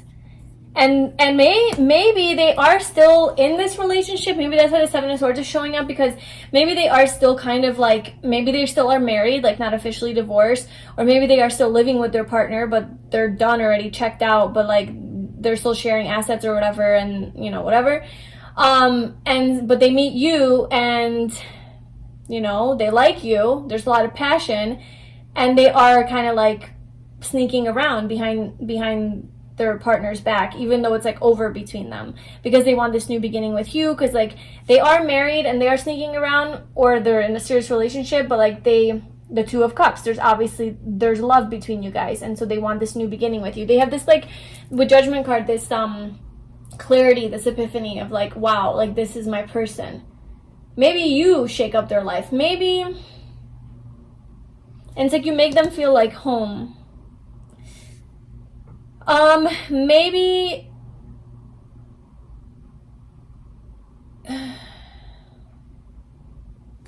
I wonder if you come into their life and you make them realize that they don't want to be in the relationship that they're in, and they decide to leave. I know that a lot of people don't like third-party situations, and that's not something they want to be in. It doesn't sound like a fairy tale love story of how you meet your soulmate, but stuff like that happens. And that's what's coming out in this pile. I can't control the messages. So yeah, that's kind of what's happening there. And then let's just jump into like meeting for the first time. Like what is that going to be like? So what is it going to be like for pile 2 to meet their soulmate, their divine partner, for the first time? Like, how is that going to feel? What is that going to be like? What are the circumstances of that? Like, what else can you tell me about that? For pile 2 and meeting their soulmate for the first time.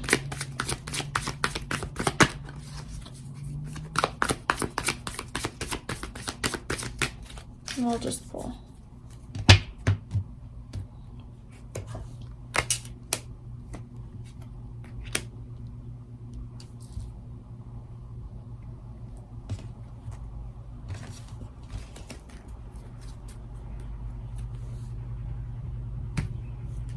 Okay, it could be at work. You could work with this person. With the 8 of Pentacles. Okay, so you could meet this person through work or at work or through a work endeavor or some sort of a work project, school even, or a class, or just something like a physical hands-on thing that you guys are doing both in the same environment or something.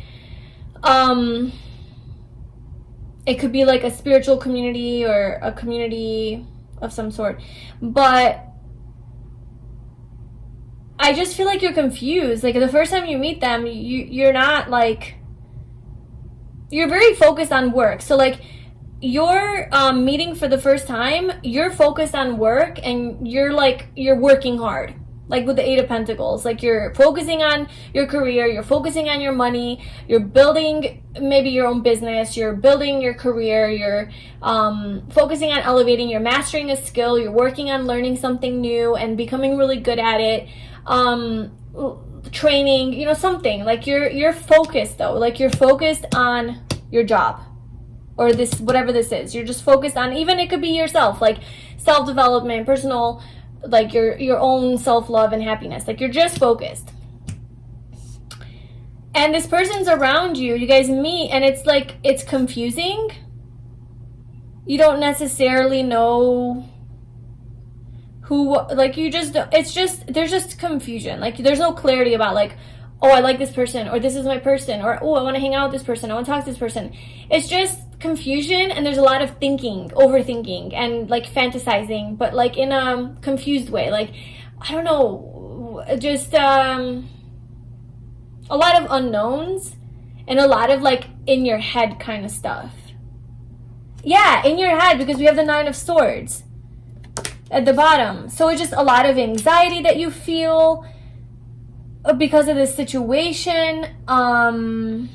Because then we have the Devil under the, okay, so this is, yeah.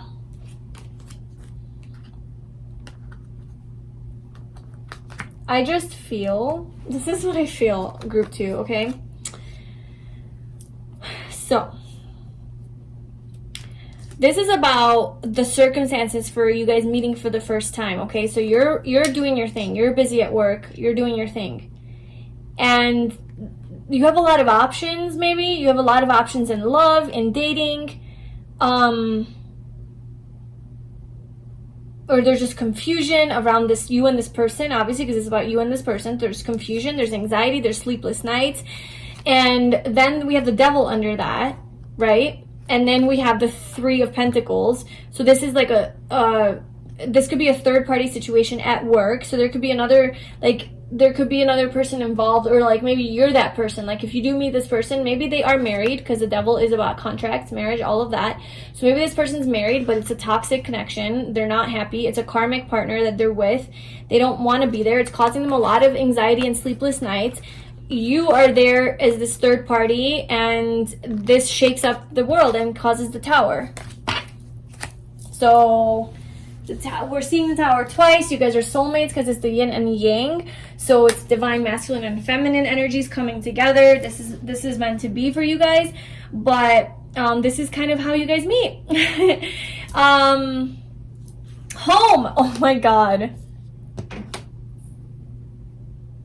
Oh my god. Okay, and I'm not by any means calling you this a homewrecker, but that's just like the word that came to me, because we have the Tower, which like everything's falling apart, and then I saw home, so I thought of homewrecker. I don't think you're a homewrecker. Like you're not out there trying to like ruin relationships. That is by no means your intention.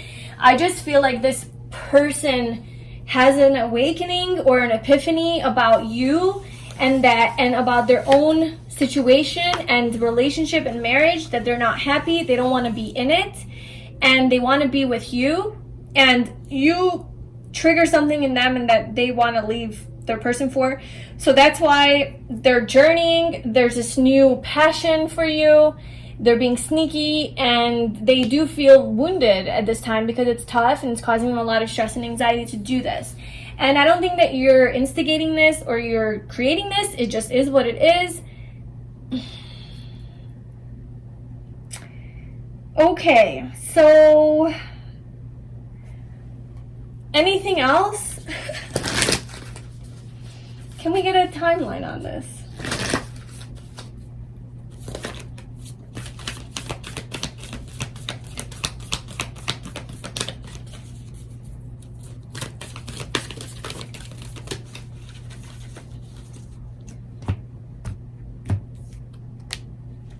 And then we also had it's time to take action. So we have new moon in Virgo, new moon in Aries. So obviously that could be a timeline with when the new moons are in those signs.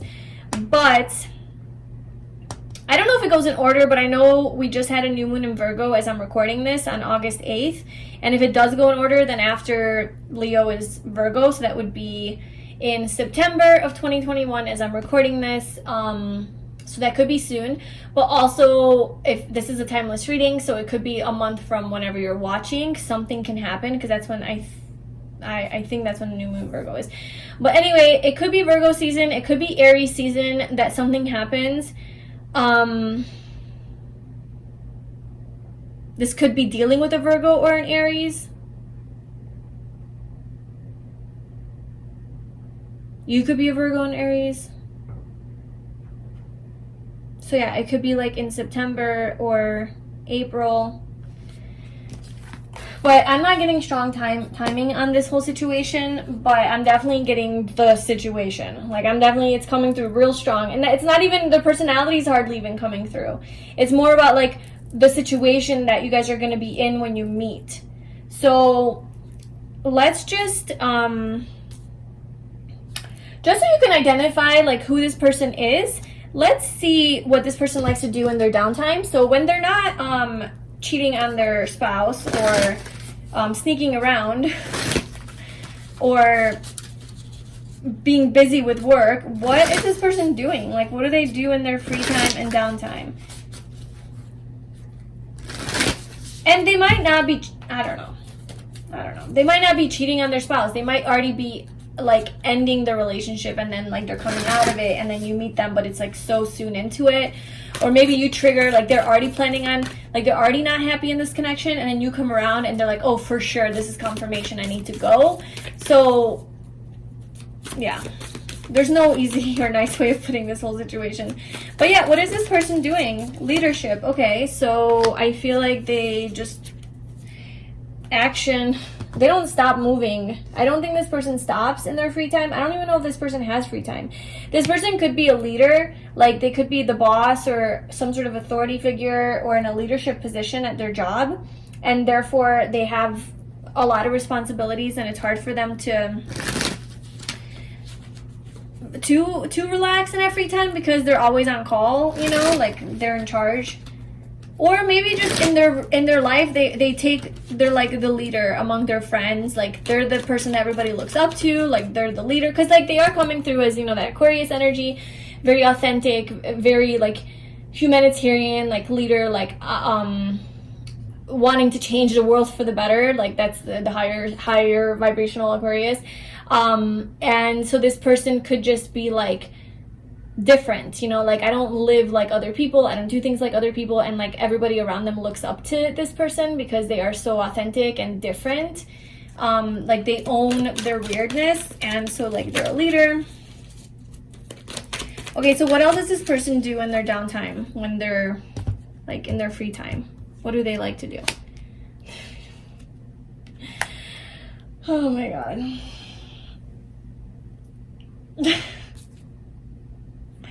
I'm just laughing because it's just like, what is this? Okay, so what does this person like to do in their free time? They like to have sex. Okay, they like to pursue sexual partners. They like to have just a lot of that fire energy, that Mars energy coming through. And also like Aries, Leo, Sagittarius.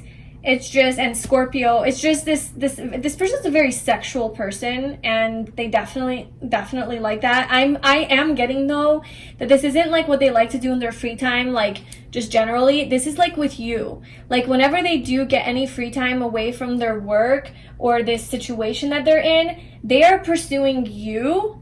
And they are very attracted to you, very sexually, physically attracted to you. This person is very seductive and alluring, as we already saw here, and they definitely lure you in. And like with the Tower coming out, I mean, sexually reading this is the orgasm card, so I just feel like you guys are having a lot of sex together in your free time. And the universe isn't telling me what this person does like before they meet you. Like this is honing in on like what is happening when you guys meet in your relationship.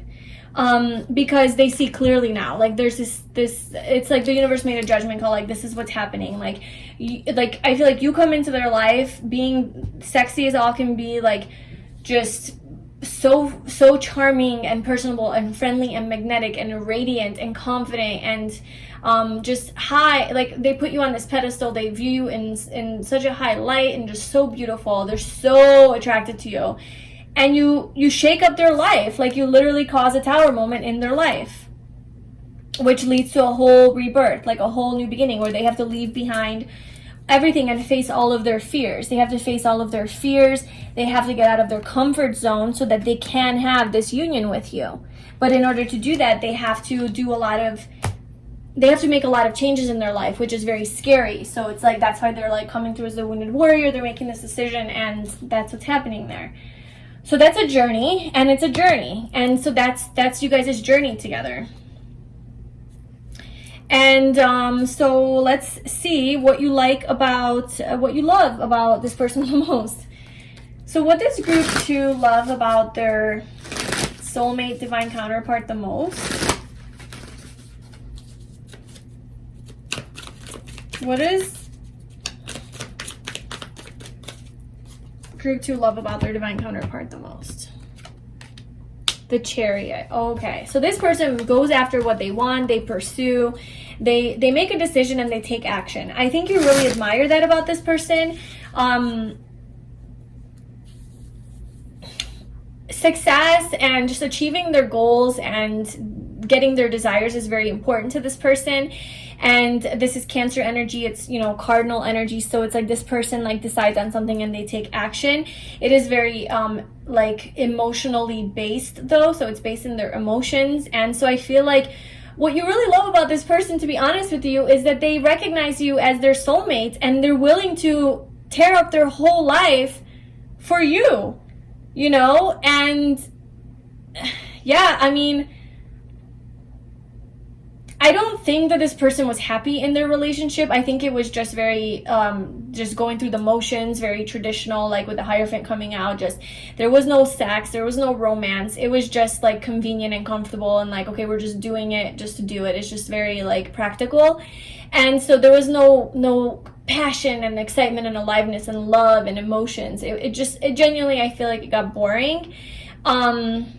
And that's like Taurus energy, you know? So this person just wasn't fulfilled. And, you know, meeting you, they realized like, okay, that's my soulmate. And it's like an easy choice for me to make that choice and to actually take action following through on that. And so they do. They take action, and they gain a new perspective on life, on their own life, and how they want to live their life and what they want. And they go after it. And I think it's with you, like they go after you, and you really, well, first of all, you're flattered by that, but also not a lot of people do that, you know? Sometimes you meet people at the wrong time in life, in the wrong circumstance where they are in a relationship, and you're clearly like, okay, we can't be together, like wrong timing. And this person's like, no, it's not wrong timing. I'm gonna leave them. Like, I don't want to be in this relationship. And then you're like, holy shit, like you like, I don't want you to do that. Like, no, I don't want to break up your freaking relationship. And they're like, no, I'm going to do it no matter what. Like, I'm not happy here. And then so they do it, and then you're like, whoa, like you actually did that. And a lot of people stay in those kinds of relationships. They're toxic. The devil showed up. So I think that this person is in a toxic relationship. They're not happy, and you're kind of the catalyst for them to leave. You're the motivator. You're that spark for them to actually make this decision and to actually leave. You give them the power, you give them the courage, and the strength to actually do it because of your connection, their desire for you. And so they actually do it, and you're just like, you love that. I mean, you hate that this happens, like you hate that this shakeup had to happen in their life and that you were a part of it, and you never want to do that to anyone's life. But you also know on a soul level, this person is your person, and this is just how your journey happens to unfold, and this is part of karma for this person and the other person somehow. It's all part of the contract. And that's something we're going to get into in the extended, like what is your contract together? And Okay, so what do you like least about this person? So what does group 2 like least about their soulmate?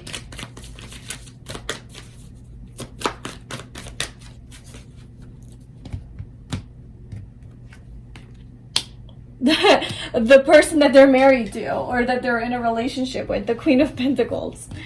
It could be a guy too, it doesn't have to be a queen, but their partner. And how burdensome this is for them. With the 10 of Wands at the bottom, like how this relationship that this person is in, this traditional relationship, this marriage, this serious commitment, whatever, that's what you like least about your soulmate, is that they have this other person in their life that they are trying to let go of. And they are letting go of them. Look, Judgment keeps showing up. They're letting go of this connection. They're starting over with you. Offering their cup of love because you're their wish fulfillment. And a new beginning in love. There you go. But you just don't like the situation. You don't like that you have to be involved in this kind of situation. This is not something that you want to be a part of. But for some reason, this is how it is, you know? Okay. And let's see your biggest compatibility together. So what are you guys, like, how are you guys compatible, you and your soulmate? What makes you guys the most compatible? Group 2 and their divine partner. What makes them?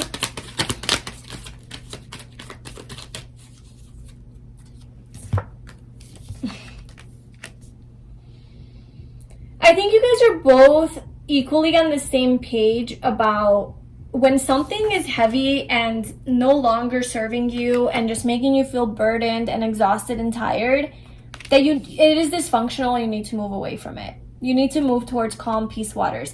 I think that's the one thing you guys do agree on. Like, I don't think you necessarily enjoy being the third party or being in a third party situation. You don't enjoy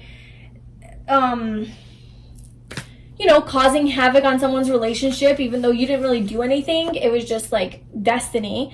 But because the Judgment coming out, that is destiny. That's divine timing. That's like divine order. That's the universe making a judgment call. Like, this is what's happening right now, you know? So you didn't do this. It was destiny, but you still, on a human conscious level, you're like, well, this is not ideal. This isn't like an ideal situation I want to be in. But you'd still see it from a higher perspective that, like, well, okay, like, this is a burden, this is heavy, and it needs to be released. And I understand, like, you understand and you see your soulmate, like, you understand and you don't give them shit about it. You're like, okay, if you want to do this, I'm here with you, I'll support you, and I'll flow with you through this whole journey because I love you. It's going to be a lot of hard work, but you guys are both on the same page that this is something that needs to be released so that you guys can start over and move towards calmer, positive, happy waters, right? With the 6 of Swords, travel towards more positivity and a functioning relationship, a healthy relationship, as opposed to the dysfunctional, toxic, unhealthy relationship that this person is coming from and has been in. And there is strong work connection here. And then we get that third party here again. So that's how you guys are most compatible. So let's just see advice for you. Like, what advice do you have for group 2?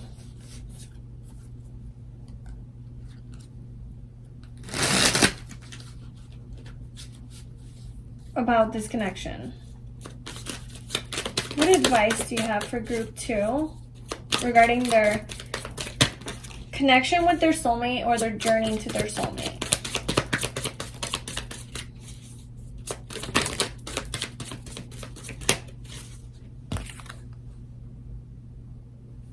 These kind of just fell out, but I'm not feeling them 100%. Okay.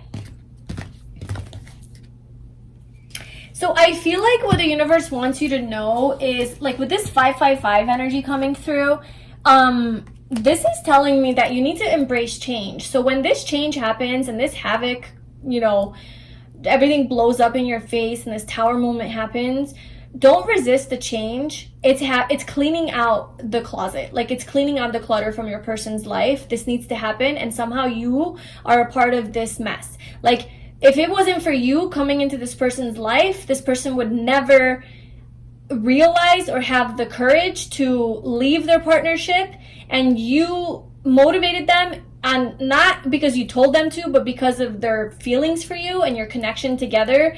It woke something up in them to where they had an epiphany, an aha moment where, like, okay, I need to get out and I need to leave, and that's how you guys come together. So if you didn't come in, this would never happen. So you are an important player in this, you know. And so don't go against this. Don't like care too much about society and tradition and value. I mean, like, of course, like, stay true to your values, obviously, but we're not just talking about a regular relationship. We're talking about your divine partner here, okay? And that's your person. Like, that's your person. That person doesn't belong to that other person, the Queen of Pentacles. This person belongs to you. So, like, claim it, you know? Like, don't resist the change. Embrace it. Because there's a lot of passion between you guys. Like, the 5, I think that's one of the things that you'll really notice when you're with this person, is that there's just so much chemistry, so much passion. It's on fire, you know? And that's kind of like the draw towards each other. It's very intense, and just know that this is exactly where you need to be, no more, no less. So, like, you think that you're doing something wrong, you think you're in the wrong place, you don't want to be there. No, this is exactly where you need to be. Like, your soul signed up to be right here, right now in this situation. It looks messy, but I just feel like it needs to happen. And then these guys just kind of fell out. I hear your prayers and requests. Your divine being connected to the whole entire universe. So I think the universe just wants to remind you that you are connected. You're connected to the universe, and you are not alone, and you are not, like, nothing is happening by accident. Everything is part of divine order, and it's aligning. And even though it looks messy, like, divine order is not pretty, you know. It looks like this. It looks messy and, like, shitty and, like, what the hell, but it leads you to beauty. It leads you to the rainbow at the end. This is the storm. So this is like a storm warning here. Yeah. So that is what's happening. Where did I put this? Okay. That's what's happening for, like, who your soulmate is and who your divine partner is. That kind of went off track a little bit, because it wasn't, like, so, like, it didn't want to answer all my questions. It really wanted to tell me this story. So that's what happened, and I just flowed with change too, right? I just flowed with it and didn't resist. Cut out toxic habits and addictions. Yeah, definitely I think this person's going to be cutting out this toxic relationship due to you guys' meeting. So yeah, I hope that this was helpful or resonated with you. Maybe you already have met your soulmate and you identify some of these patterns with them, and this is just confirmation for you, or this is like a heads up. But yeah, I wish you all the best. I hope you enjoyed. Please like, comment, and subscribe if you did. And we're going to go do the extended now. So if you are wondering and want to know more about this connection, if it resonated with you, then we're going to go into, you know, like what I mentioned in the intro, like how this is going to unfold. And like how they're going to treat you and what they're going to love about you the most. What's the biggest lesson you guys are going to learn together, what sex is going to be like, and just really anything else that we can get. So if you'd like to join us there, the link is below. The extended will be on Vimeo. Thank you so much. If you don't, I hope you have a wonderful day, and I will talk to you soon. Hi, Pile 3. Welcome to your reading. So if you chose this auralite crystal, this is going to be a reading all about your divine partner, counterpart, your soulmate, the person that you're meant to be with, your one true love. Who is this person? So we are going to be answering a lot of questions in this reading. It's going to probably be a long reading. The previous piles have been pretty long. And we're basically going to get into who this person is as far as their personality, their physical traits, like how they may look. We'll get some info on their dating history, and then their lifestyle. So like, what do they do? How do they live their life? Like, what do they do in their free time, their downtime? And then what you love about them the most and the least. What brings you guys together, and what meeting them for the first time is going to be like. And then maybe we'll get some like a place and a time for that as well. And then how are you guys compatible? Like, what makes you guys really compatible? And then any advice from the universe. And then there will also be an extended to this reading if it resonates with you, and in that we're gonna continue getting into this connection, and we're gonna see the progression of your relationship. So from the dating phase to being exclusive and being in a relationship to like settling down together, and like what that's gonna look like, and how they are going to treat you, what they're gonna love most about you, what's the biggest lesson that you guys are gonna learn together, or like what's in your soul contract, and sex, like your sex life and what that's going to be like. So if you're interested in the extended, the link will be below. But let's get into your reading. So we have your first oracle card. We'll see how this kind of plays into the whole reading. So we have Kuan Yin, compassion. Release judgments about yourself and others and focus on the love and light that is within everyone. So I'm just going to put that there, and we'll pull out your cards, and then we'll go through the messages. So Group 3's divine partner. What can you tell me about Group 3's divine partner? What is this person like? What is their personality like? Who is this person? Who is Group 3's divine partner?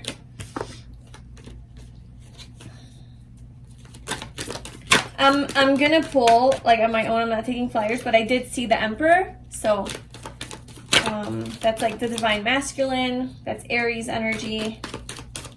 Who is Group 3's divine counterpart? And I just saw judgment.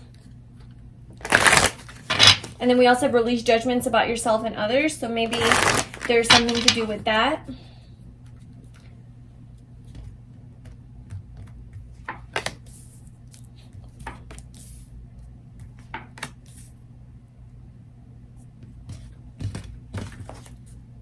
Oh.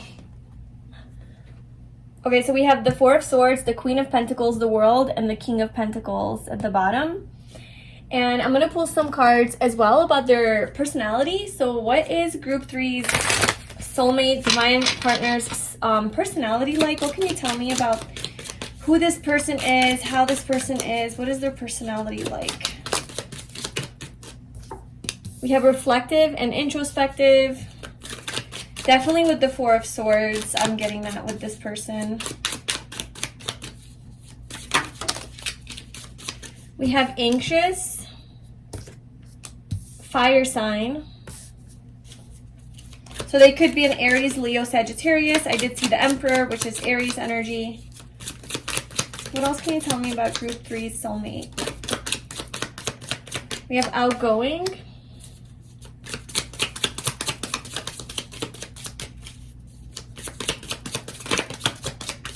Cocky. It's just great. What else can you tell me about Group 3's? Mature. Okay, that's good.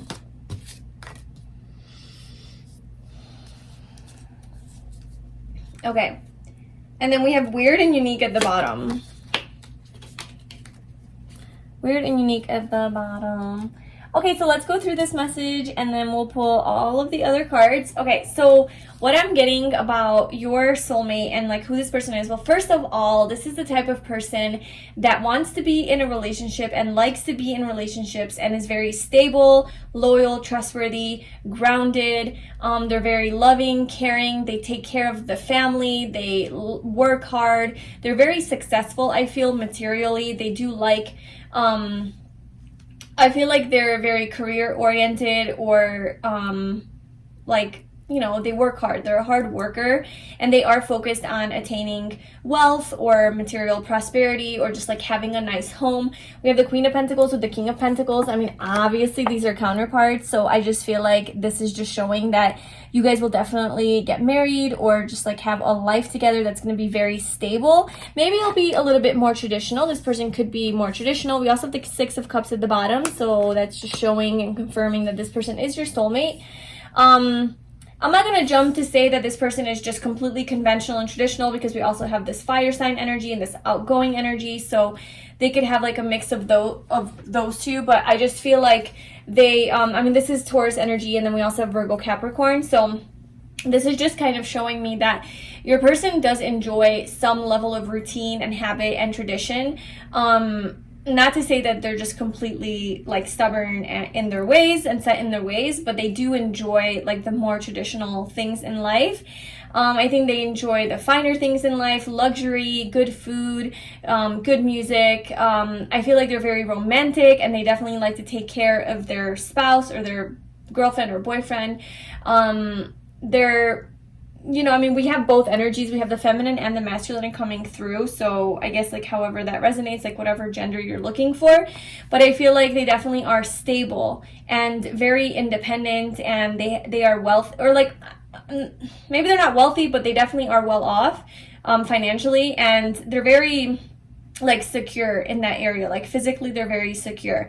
This person is also very I think they really enjoy nature and being outdoors, being outside. They like to take walks, like to go on hikes, like to be like just in the garden, or maybe they like to travel to places that are like more naturally beautiful, you know, because we also have the World card, which does represent travel. So your person could definitely like to travel.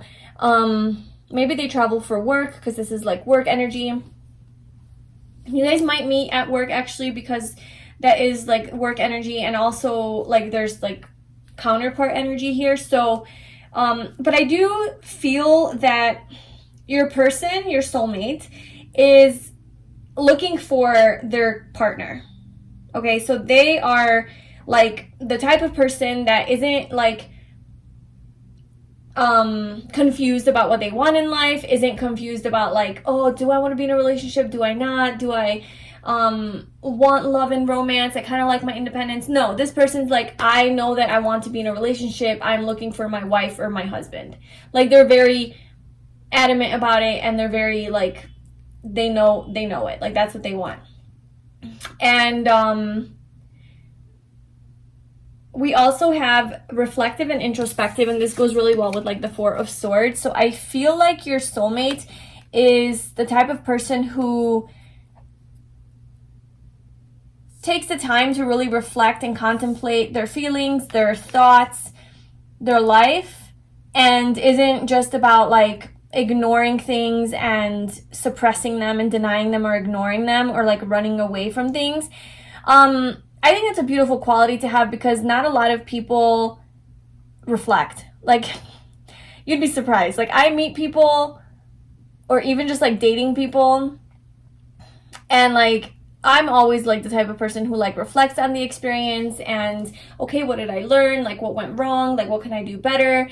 And then the other person's just like over there, you know, watching movies and drinking, or just not at all has thought about anything that just happened. Or if like you have an argument with someone, like, you know, this person I just feel like would really take the time to reflect on the argument and like maybe like what did they do wrong, or how can, yeah, just like how can I learn from this or grow from this, or what the hell just happened? Let me take a moment. And they actually think about it. They actually like contemplate it, instead of just being like, whatever, like I didn't do anything wrong. It's their fault. Moving on with my life, you know? Like this person's mature. Yeah, this person is mature and reflective and introspective. So like they definitely go within. They know how to like, they do some self-analysis. I feel like they're self-aware. Maybe they even like to meditate. Maybe they like to meditate in nature. There's also something about this person that's like unattainable. So with the World coming out, maybe a lot of people have their eyes on your soulmate, and that they are very maybe like abundant and attractive. They have this like attractive, independent, self-sufficient, successful, radiant, magnetic energy, and a lot of people are attracted to this person, but they're somehow untouchable and they're not accessible to the world, because they're like protected in some way. Maybe this is their own self-protection mechanism, because they don't really want people maybe getting too close to them. This person does seem to be a little bit withdrawn, maybe emotionally a little bit withdrawn and reserved, and maybe a little bit more private about those things.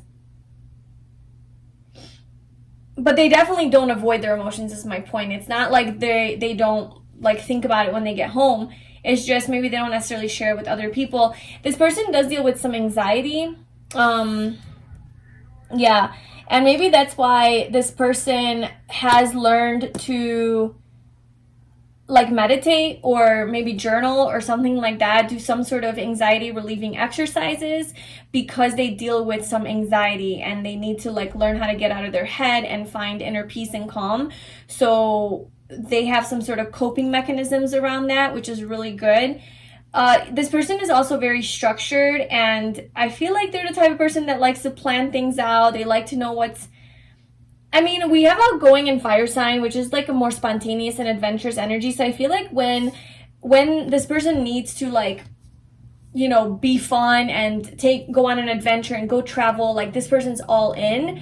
But they definitely do like to know like ahead of time, like kind of like where they're, like a general idea of like where they're gonna go. They like more structure and routine in their life, more habitual, and they like to plan things. They like to stay organized. I think actually planning for this person relieves their anxiety, or like they think that it relieves their anxiety, because they're like, okay, well, if I know what's gonna happen, then I'm not gonna be that anxious. But they're also just like a very outgoing person and fiery and spontaneous. So I think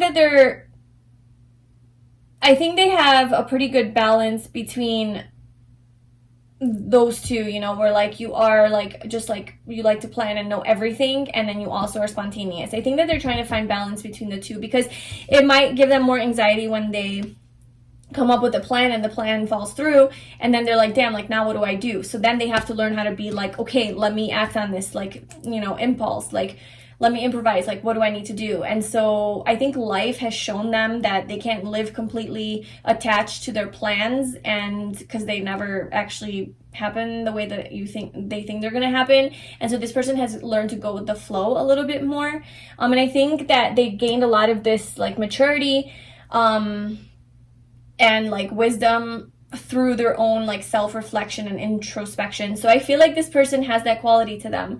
So we have cocky. So this person could be a little bit cocky and maybe a bit arrogant at times, maybe just like a little bit overconfident.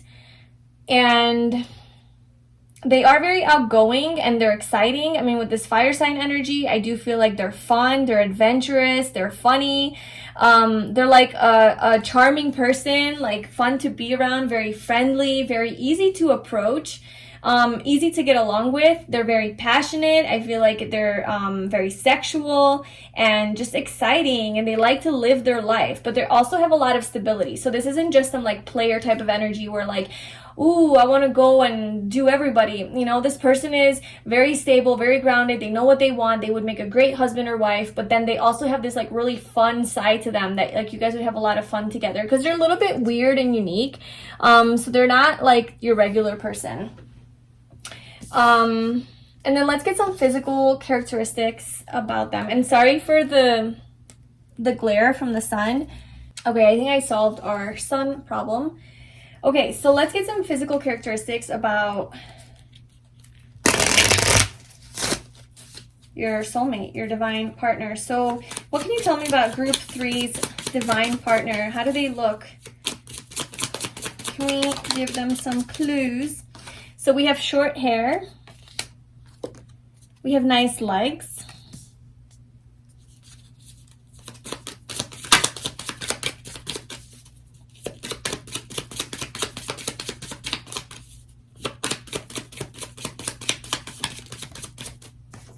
nice teeth, that's good.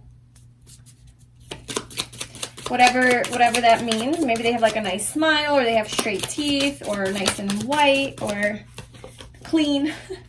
So we have boho or hippie style type of like dress. That's kind of how they dress. So they have like more of like a free-spirited attire. Although I kind of feel like when this person's going to work, they're a little bit more like professionally dressed. Maybe like this is in their free time. And then we also have dimples. So they have some dimples. Could be on their cheeks, chin, somewhere else on their body. They're tan. So they like to be outside. They like to be in the sun. And I am getting that with like the Queen of Pentacles and the King of Pentacles. It's just like an energy, an earthy energy, you know, they love the earth, nature, being outdoors, being outside, maybe even like walking around barefoot. They have nice legs, so I feel like they might work out, you know, or work out their legs. We have dark hair, and then we also have colorful hair. So take that how it resonates. It could be like it's a darker color, or they color their hair dark, or they just have dark hair, whatever. But this person is, like I said, like a little bit more weird and unique. So that is Aquarius energy, but maybe, you know, they do have like a unique way of dressing in their free time that is like different from like the average person, you know. Maybe they don't follow trends, but they just kind of dress authentically and like according to like whatever the hell they want. Okay, so that's what we have for physical traits for your divine partner. So let's get into our second question, which is going to, or whatever, third question, which is going to be their dating history. So I want to get an idea of like what this person has been through in the past. Like, were they married? Did they have a family? Single? Like, what's going on with their dating life? So can you tell me about pile 3's soulmates dating history? Like, what's their past with regards to relationships?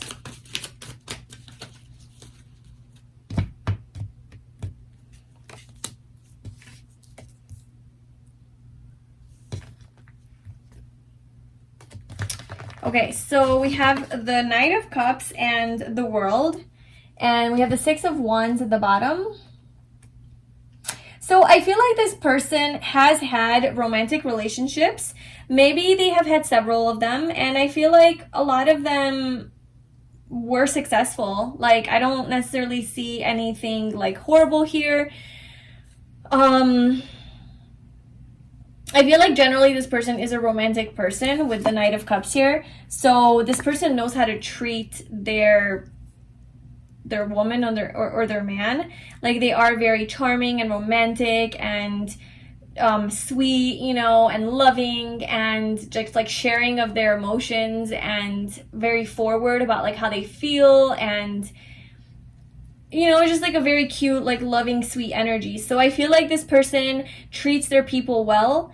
And with the 6 of Wands here, this is about victory and success and like public recognition. So this is kind of giving me vibes that maybe this person was married in the past before, because like the 6 of Wands is about like, you know, everybody, you're at the center and everybody's like cheering you on and like celebrating you. So that could be like absolutely like a wedding, you know, where everyone's like celebrating you guys. And then we have the 7 of Wands under that, and then yeah, we have the Emperor. So, and then we have the Hermit. So yeah, maybe this person was married, and maybe there was a lot of I feel like it was like a successful relationship that they were in.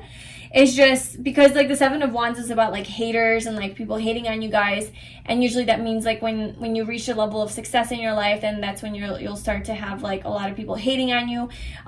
So maybe, I don't know, people were jealous of this relationship, or maybe their partner was defensive. I don't know, something obviously didn't work out, right? Because they're your soulmate. But I just don't see any like big red flags with this person or in this relationship. I think that they're a provider. They treat their partner well. And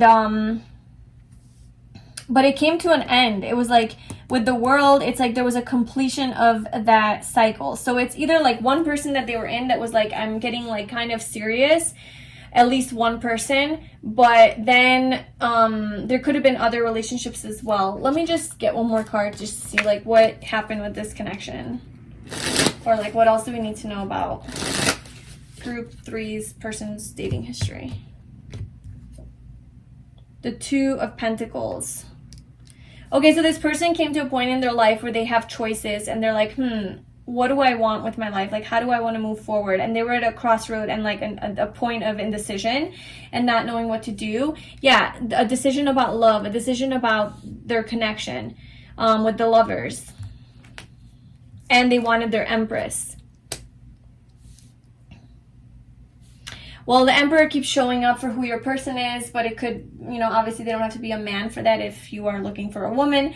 But basically what I'm getting here is that this person is looking for their soulmate. This person is looking for their divine partner, counterpart. Like their end-all be-all, right? With the World card. That's what they're looking for. And it's like they thought that they had it in this connection, but they still weren't feeling it 100%. And that's why they came to this point of like, I have to make a decision. I have to make this choice with the Lovers, right? Like, which way do I go? I want my counterpart. I want my divine, you know, opposite, like feminine or masculine. And this isn't it. So I don't necessarily think that something like super tragic happened in this connection. They just realized that this just isn't it. And I gotta go. And I feel like then they left to explore new options, new roads, maybe they moved somewhere, like to a different part of the world or a different part of whatever, the country. And they started their life over to where they did become like this King of Pentacles or Queen of Pentacles, to where like they started to self-reflect a lot after this experience, what they truly want. They started really focusing on their career and became very successful in that. Release judgments about yourself and others and focus on the love and light that is within everyone. I think this is the journey that they're on, honestly. It's this self-compassion and this self-love journey. So this person definitely has been doing a lot of reflecting and just really reconnecting with themselves and not judging themselves or feeling guilty for this decision that they made, because it wasn't something that aligned with them and like what they wanted. So they just, I feel like they got out of this relationship and they started focusing on their material success, you know, as most people do when they get out of relationships. Either they start going to the gym or they start working hard. Those are like the things that people do. And yeah, maybe this person does go to the gym and like has a hot body. So let's see now their lifestyle. So what does this person do in their downtime, in their free time? How does this person spend their free time? What does this Group 3 soulmate do in their free time?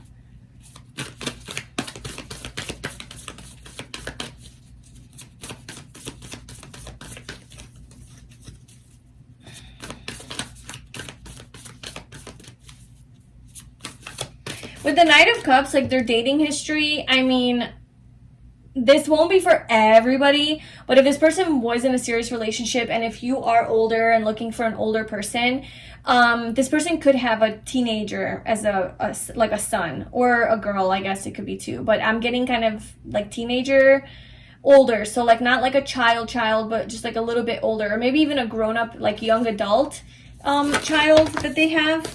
If you are looking for somebody who's older, that could be for some of you. Okay, so what does this person do in their free time? Group 3's divine partner. Stillness. Yeah. Okay, this person just chills. This person just like introspects, reflects on how to become a better person. Like, honestly, like I think this person does like to spend time alone and in stillness. So like meditating, contemplating, reflecting, just like those types of activities. Let's pull from this guy.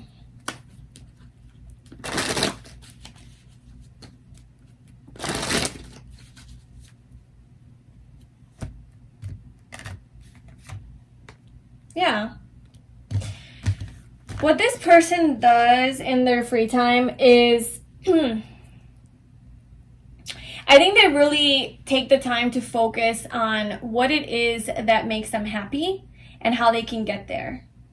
I think that this person actively works on their dreams. And like I said, this person is a planner with the Two of Wands coming out as well. So I think that this person spends a lot of time in contemplation, imagining their future, imagining their ideal dream reality, what it is that they want. And they really, I think this person could be into manifestation and like how it is that they can achieve their dreams. And they know that they can have anything that they want. And they... You know, with the Nine of Cups, this is like wish fulfillment, or like being in the energy of that which you want, like aligning your vibration. So I think that your person does work on aligning their vibration. So I would say that in their free time, they're doing a lot of writing, research, journaling, reading, you know, learning about themselves, and also just being happy. I think that this person, when they're not at work, they really are happy. I think they like to travel. They like to explore new places, make plans for, you know, places they want to go, but they definitely make sure that they spend time like being still and having that downtime, because I think that this person is a very hard worker. The world is Saturn energy, which is Capricorn as well, so that's just like about a lot of like earthy hard work, you know, diligence, resilience, just pushing through blocks and putting in the hard work to get your success. So I don't think your person has like overnight success or like easy money. You know, I think that they definitely work for their money. So this person does the work, and so they need that time to really just be and just chill and just reflect and just spend time outside in nature and dreaming away. But also I think they really enjoy this alone time that they have, because this is like personal fulfillment and happiness. The Nine of Cups, you know, this is about finding that inner happiness without anything else, just like you on your own, like you're fulfilled. So I think that this person is good. They're content within themselves, or at least that's what they're focusing on. And then they really like to like dream and visualize and plan for the future of like how they can accomplish their dreams and their goals. So like definitely your person seems like a more conscious human being, a more self-aware, you know, could be on this spiritual path as well. And if you're also on this path, then that makes you guys compatible. But yeah, I feel like this person is not like your average person. You know, this isn't just some regular person who comes home, you know, has a beer and watches TV or Netflix. Like, no shame if that's what you do, but like I don't think that this is the type of person that does that. I think they come home and they like bust out their journal and they reflect on things, or they go for a walk at night, you know, to check out the night sky or something, or they just like spend time, you know, just hanging out in nature or reading about manifestation, you know, like they're on this journey, I think, of self-love, or like just at the very least self-help, self-development, like bettering themselves. And they are very focused on their success though. Okay, so now let's get into, what do you love about your soulmate the most? So, what do you love? What does group 3 love about their divine partner the most?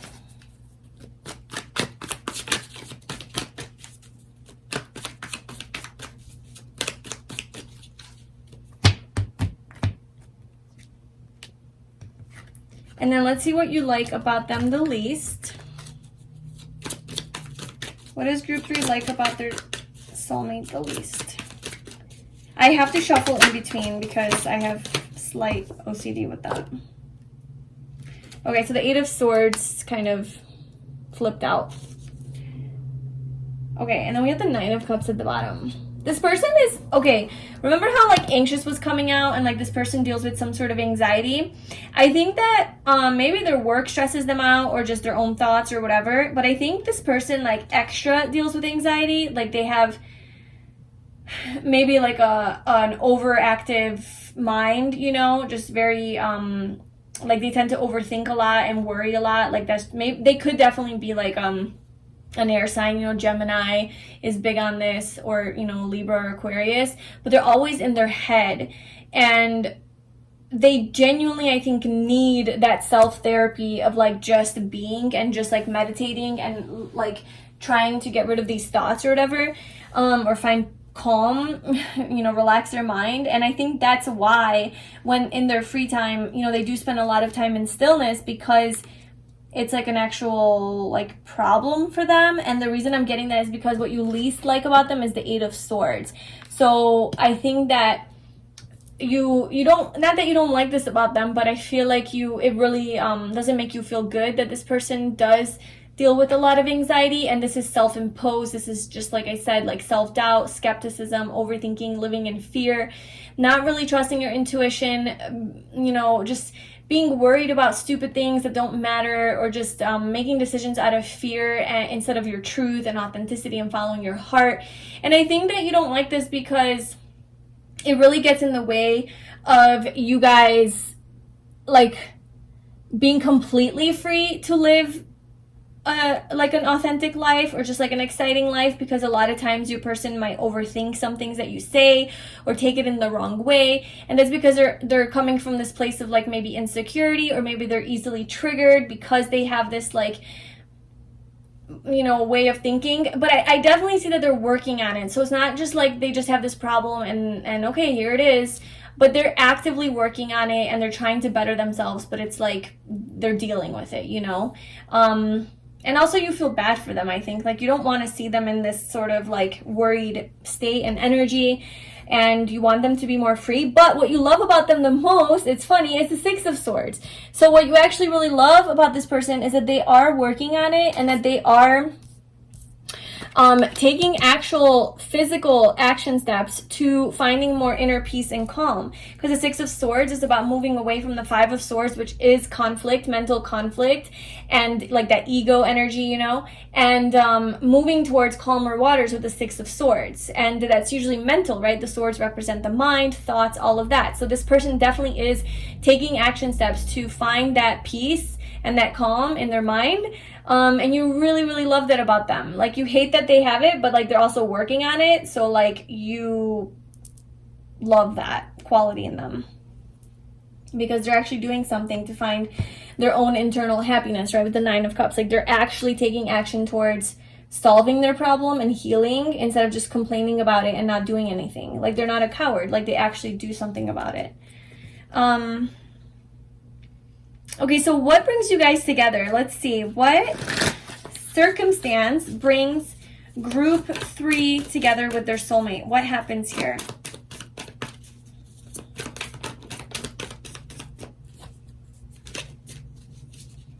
So what brings group 3 together with their soulmate?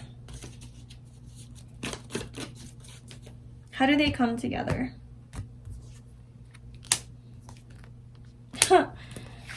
So we have Judgment and the Star. And then I want to pull from one of these. What brings group 3 together with their divine partner? How do they come together?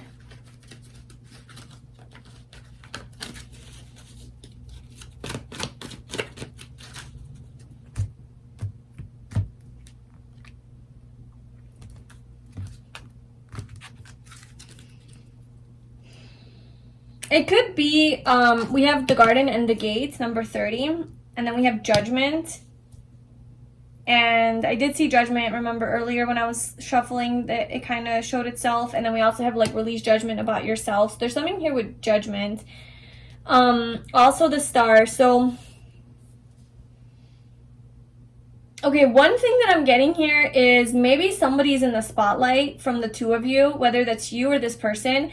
Somebody is in, maybe it's something that they do for work, or like a passion that they have, or like a side project or a side gig or whatever, where they're on stage or in the spotlight or seen by other people, like in the public eye. And there is maybe like a lot of judgment about this person because they are like seen by a lot of people. So a lot of different people, you know, can make up, you know, say their own, you know, share their opinion, whatever. And some of it is like judgmental or criticism or whatever. And that's how you guys meet. Like either you or this person is in the public eye, and you like the person who's in the audience recognizes the person who's in the public eye. And then they kind of like approach.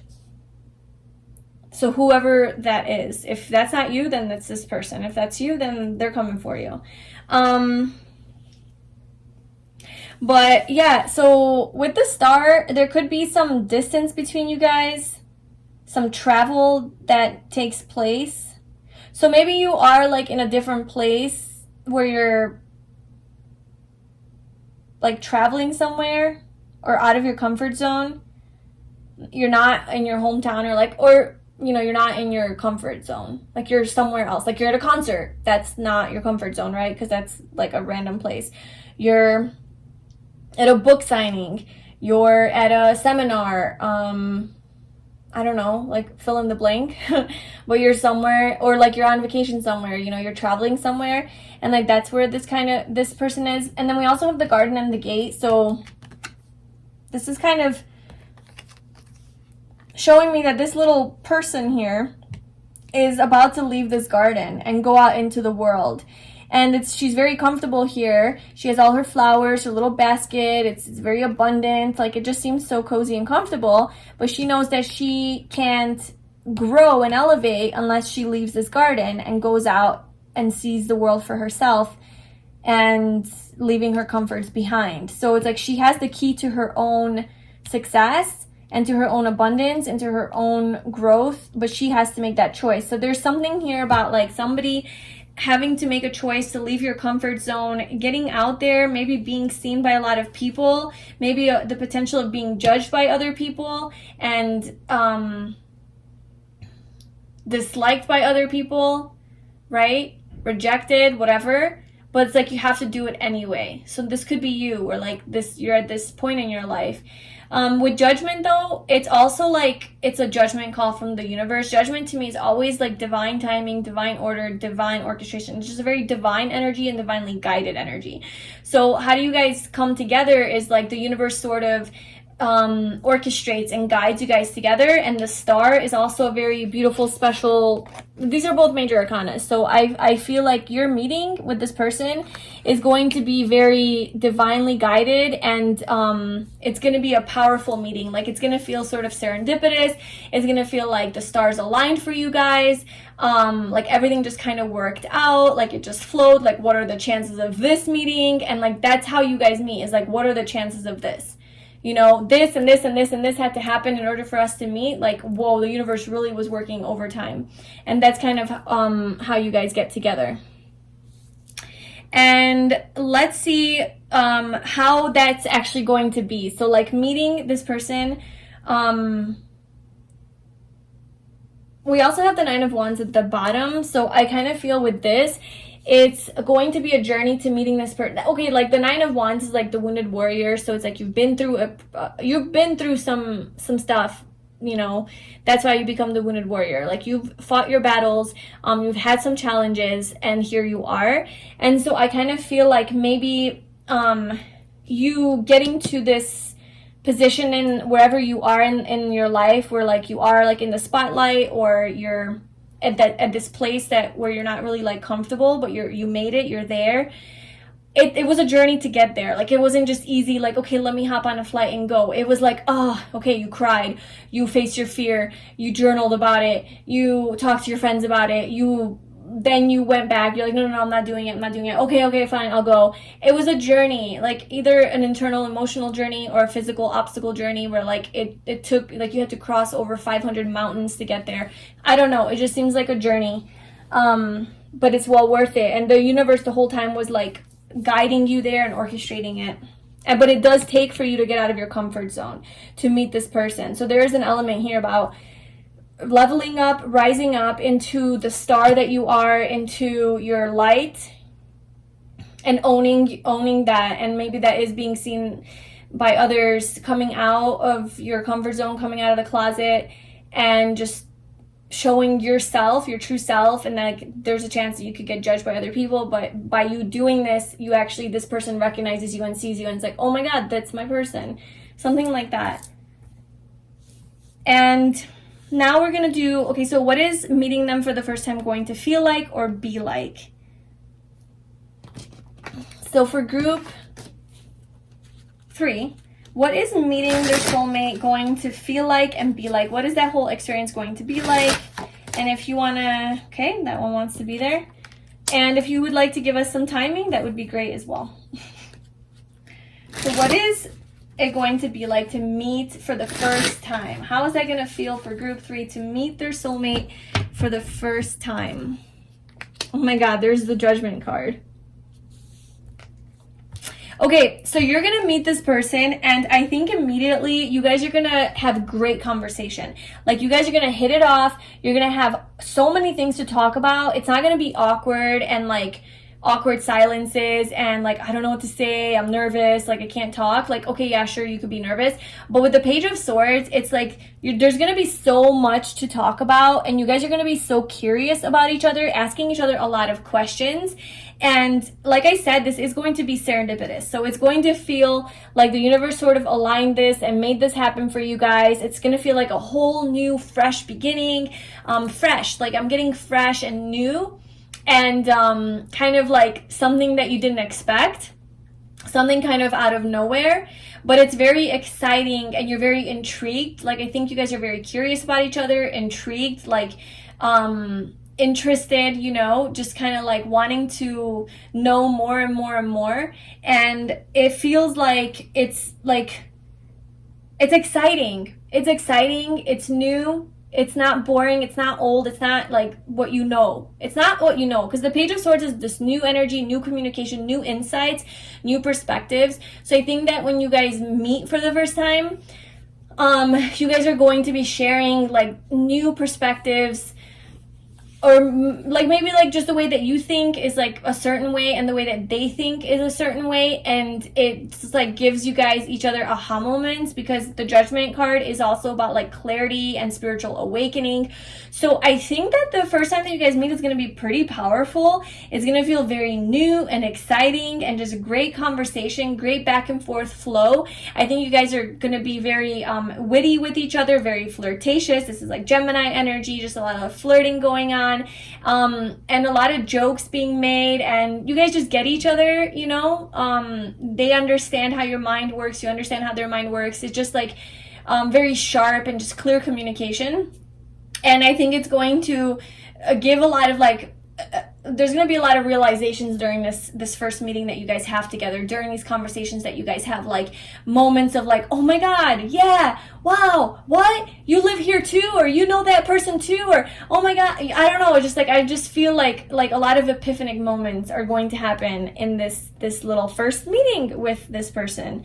So yeah, a lot of flow, especially mentally, especially like with conversation. It's going to be great. And that's how you'll know, like you'll just really vibe really well with this person, like as far as conversation. It's just going to be easy. It's going to be easy to talk to this person. It's not going to feel awkward or uncomfortable. You're not going to feel like you have to suppress yourself or you can't express, you know, your true self. Like, this person is weird, right? And so I feel like they're pretty free with expressing their weirdness. And I think because of that, you also feel comfortable expressing your authenticity, and you're like, well, I'm into tarot and I actually watch tarot readings. I don't know. You guys might talk about that the first date. You know, that's always a conversation. I know that is for me. Which date do I open up that I'm a tarot reader and I like astrology and numerology and all the weird shit? You know, like at what date do I tell them about that? So I feel like with you, it's probably going to be this first conversation where you're just going to feel so comfortable that you can literally tell them about like the weirdest things that you do, because it's just going to feel like right. It's going to feel like this person's not going to judge me.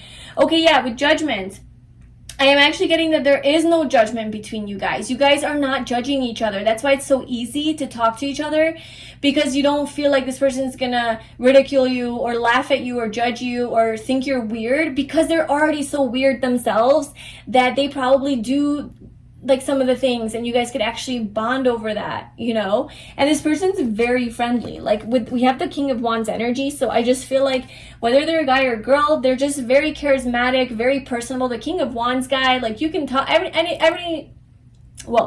anyone can talk to him. Like, he's very approachable, very open energy, very friendly, charismatic, and he's just a cool guy, right? Cool girl. Very funny, very easy to get along with. So good positive energy. This person has a good positive energy, so it's going to be really easy. And then let's pull. Okay, so can you tell me anything else about maybe like when this is going to happen?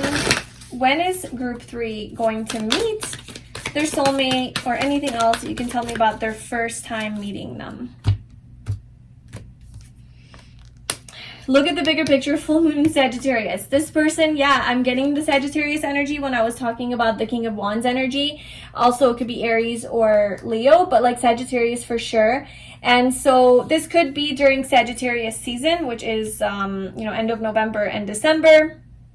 This could be whenever there's a full moon in Sagittarius.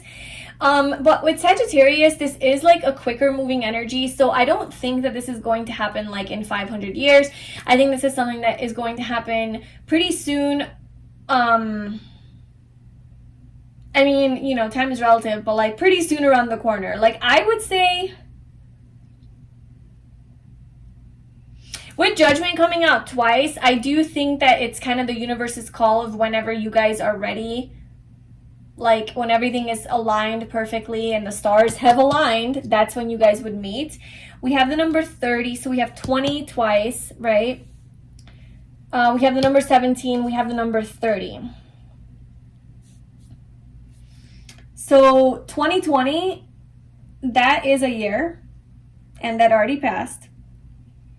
So it's probably not that. I mean, you could already know this person. And for some of you, you already met this person. And if this whole story resonates with you, then maybe you did meet this person in 2020.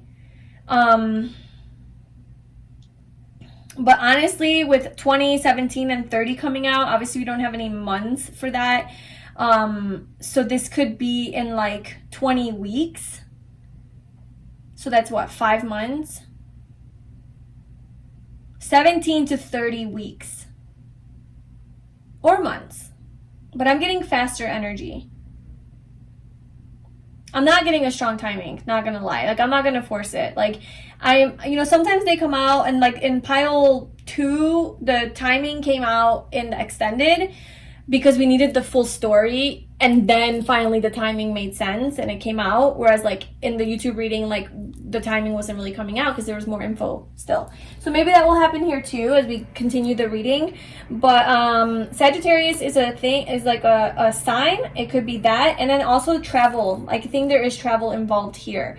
So whenever maybe you have plans to take a trip somewhere, like that could be a time frame.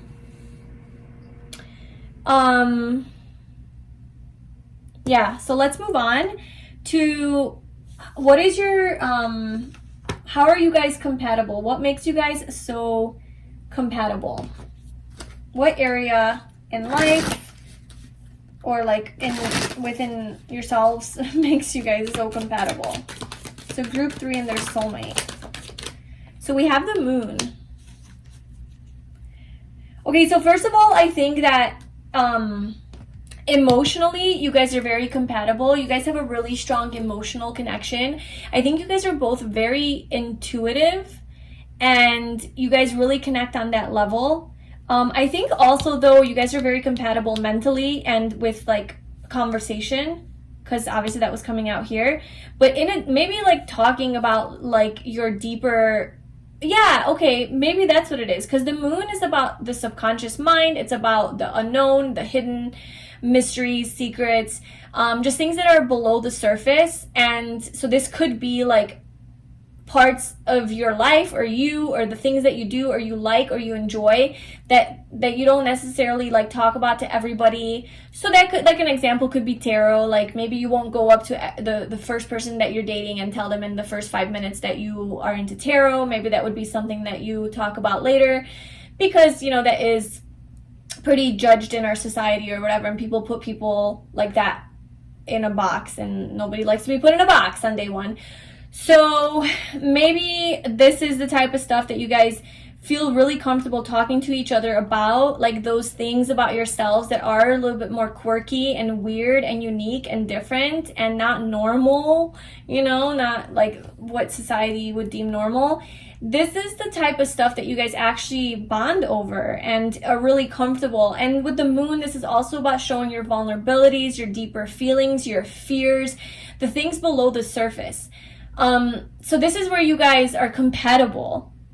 So that's beautiful because all of the deeper stuff that drives us, this is something that you guys really have like comfort talking about. So maybe you guys would talk about like your childhood fears or traumas or your experiences and your past and your history and just the shit that you've gone through and how it's affected you. Like I said, this person is very reflective, and I do think that they have reflected on their own past and their life and why they are the way that they are, maybe like why they have anxiety. Maybe that's also things you guys would talk about, is like, where do you think this anxiety comes from? It's like kind of like a therapy session between you guys, but not like official therapy, you know. It's just like you guys are just so comfortable talking about those deeper aspects that it's just normal, it's comfortable. And with the moon, I think you guys really do have an adoration and an admiration for the night sky, for the moon, maybe the moon cycles.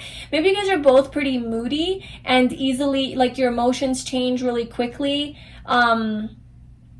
You know, so you could both be like a Cancer sign, so you guys might have that in common. This is also Pisces energy. And then I know Gemini is like, any really mutable sign is kind of like moody, I guess.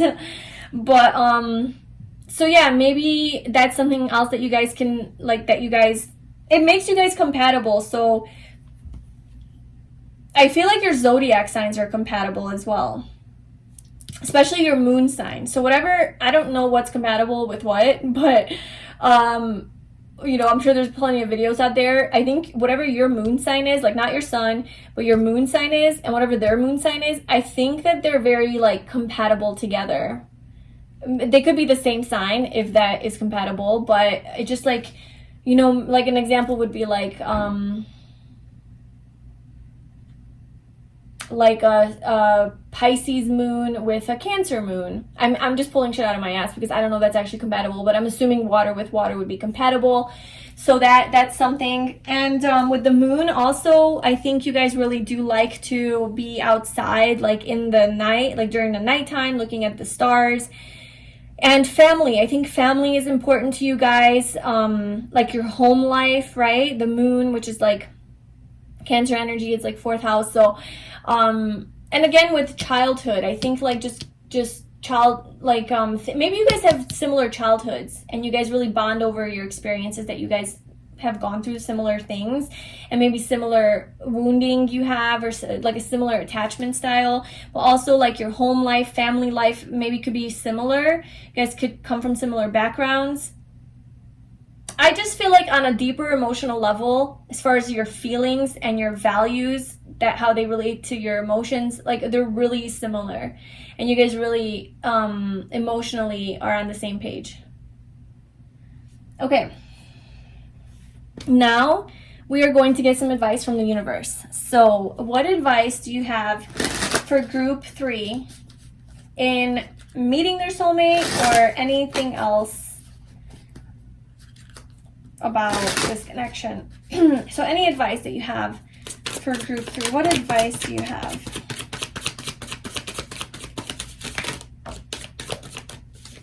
So we have, it'll all make sense soon. We have 999, which represents completion, endings, transformation, letting go, closing a cycle, wisdom, patience, awareness, spiritual realizations, travel, humanitarianism, philanthropy, selflessness, kindness, compassion, generosity, charity, universal love, service to humankind. There's a lot going on in that with that number, but we have that. And then we also have break the pattern in order to break out of the toxic cycle. So this, I think that advice from the universe, this is coming out because maybe you are in some sort of a cycle right now that isn't necessarily helping you or serving you, and it's something that you need to let go of or shift out of or transform out of. Maybe you are going through transformation right now, or maybe you're like going through your healing process and journey, or dark night of the soul, doing some shadow work. And maybe you are a little bit confused about your journey, or confused about what the hell is going on, and like where's your soulmate, or what your future holds. And maybe you do have some anxiety around that, and you're like wanting answers so badly, like when, what, how, all of it. And the universe is just saying like, it'll all make sense soon. Just please trust me. Like it's all going to come together perfectly.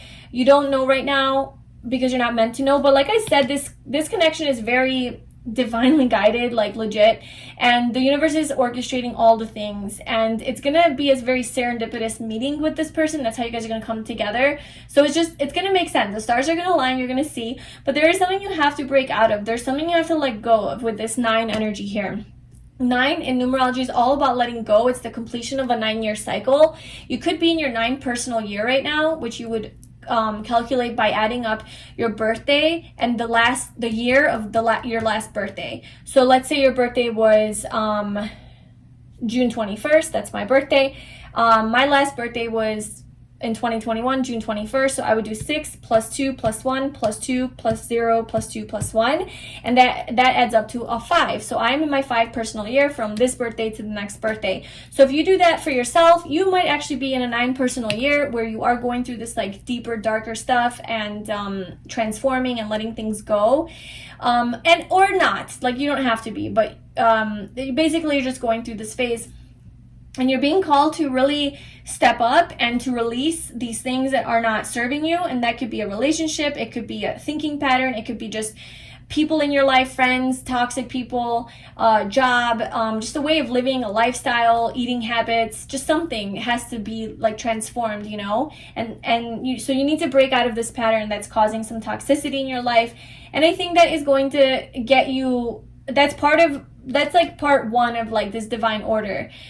You need to first, and you know, maybe it is like you getting out of your comfort zone, like whatever that was here that we were talking about, where you have to get out of your comfort zone and maybe like face some sort of judgment. Maybe you do have to start a new job or a new path, you know, embark on a new path in some way, and you're scared. This would be step 1 for you to come together with your soulmate, because you have to like take that first step in like letting this go, starting over with something, and then you get 1 step closer to being together. And that's kind of the universe guiding you, you know, and orchestrating. And the way that you know that the universe is guiding you is through your intuition. Okay, so like you need to tune into your intuition and see what am I being called to do. It's your intuition will tell you every single step that you need to take in life. Every choice you make,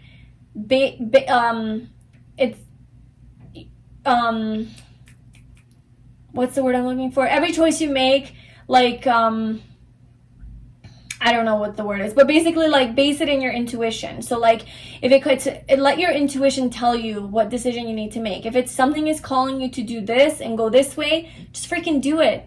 And then, okay, cool, I'm here. Now what's my intuition saying? Okay, do this, go here, you know? And just really try to learn your intuition, tune in, and follow the guidance. And that's the universe orchestrating. That's the universe guiding you through your intuition. And obviously through signs and synchronicities and tarot readings and all of it. But none of that matters if it doesn't feel right and if it doesn't feel true to you intuitively. So the way that you always discern a message, if it's for you and what it's saying, is through your intuition. Like even though you see 5 hawks in a row, if it doesn't feel like anything, it doesn't mean anything. You have to, at the end of the day, tune into your feeling about the sign, about the synchronicity, about the tarot reading, so that you know it's true for you. So yeah, you need to just really trust your intuition. And yeah, so that's what I have for you, group 3, for who is your divine partner. I really hope that was helpful and you enjoyed it.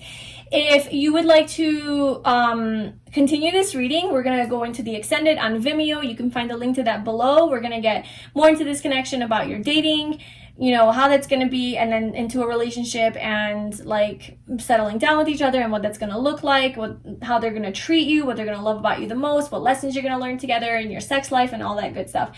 So if you're interested in that, I would love to see you there. If not, thank you so much for being here.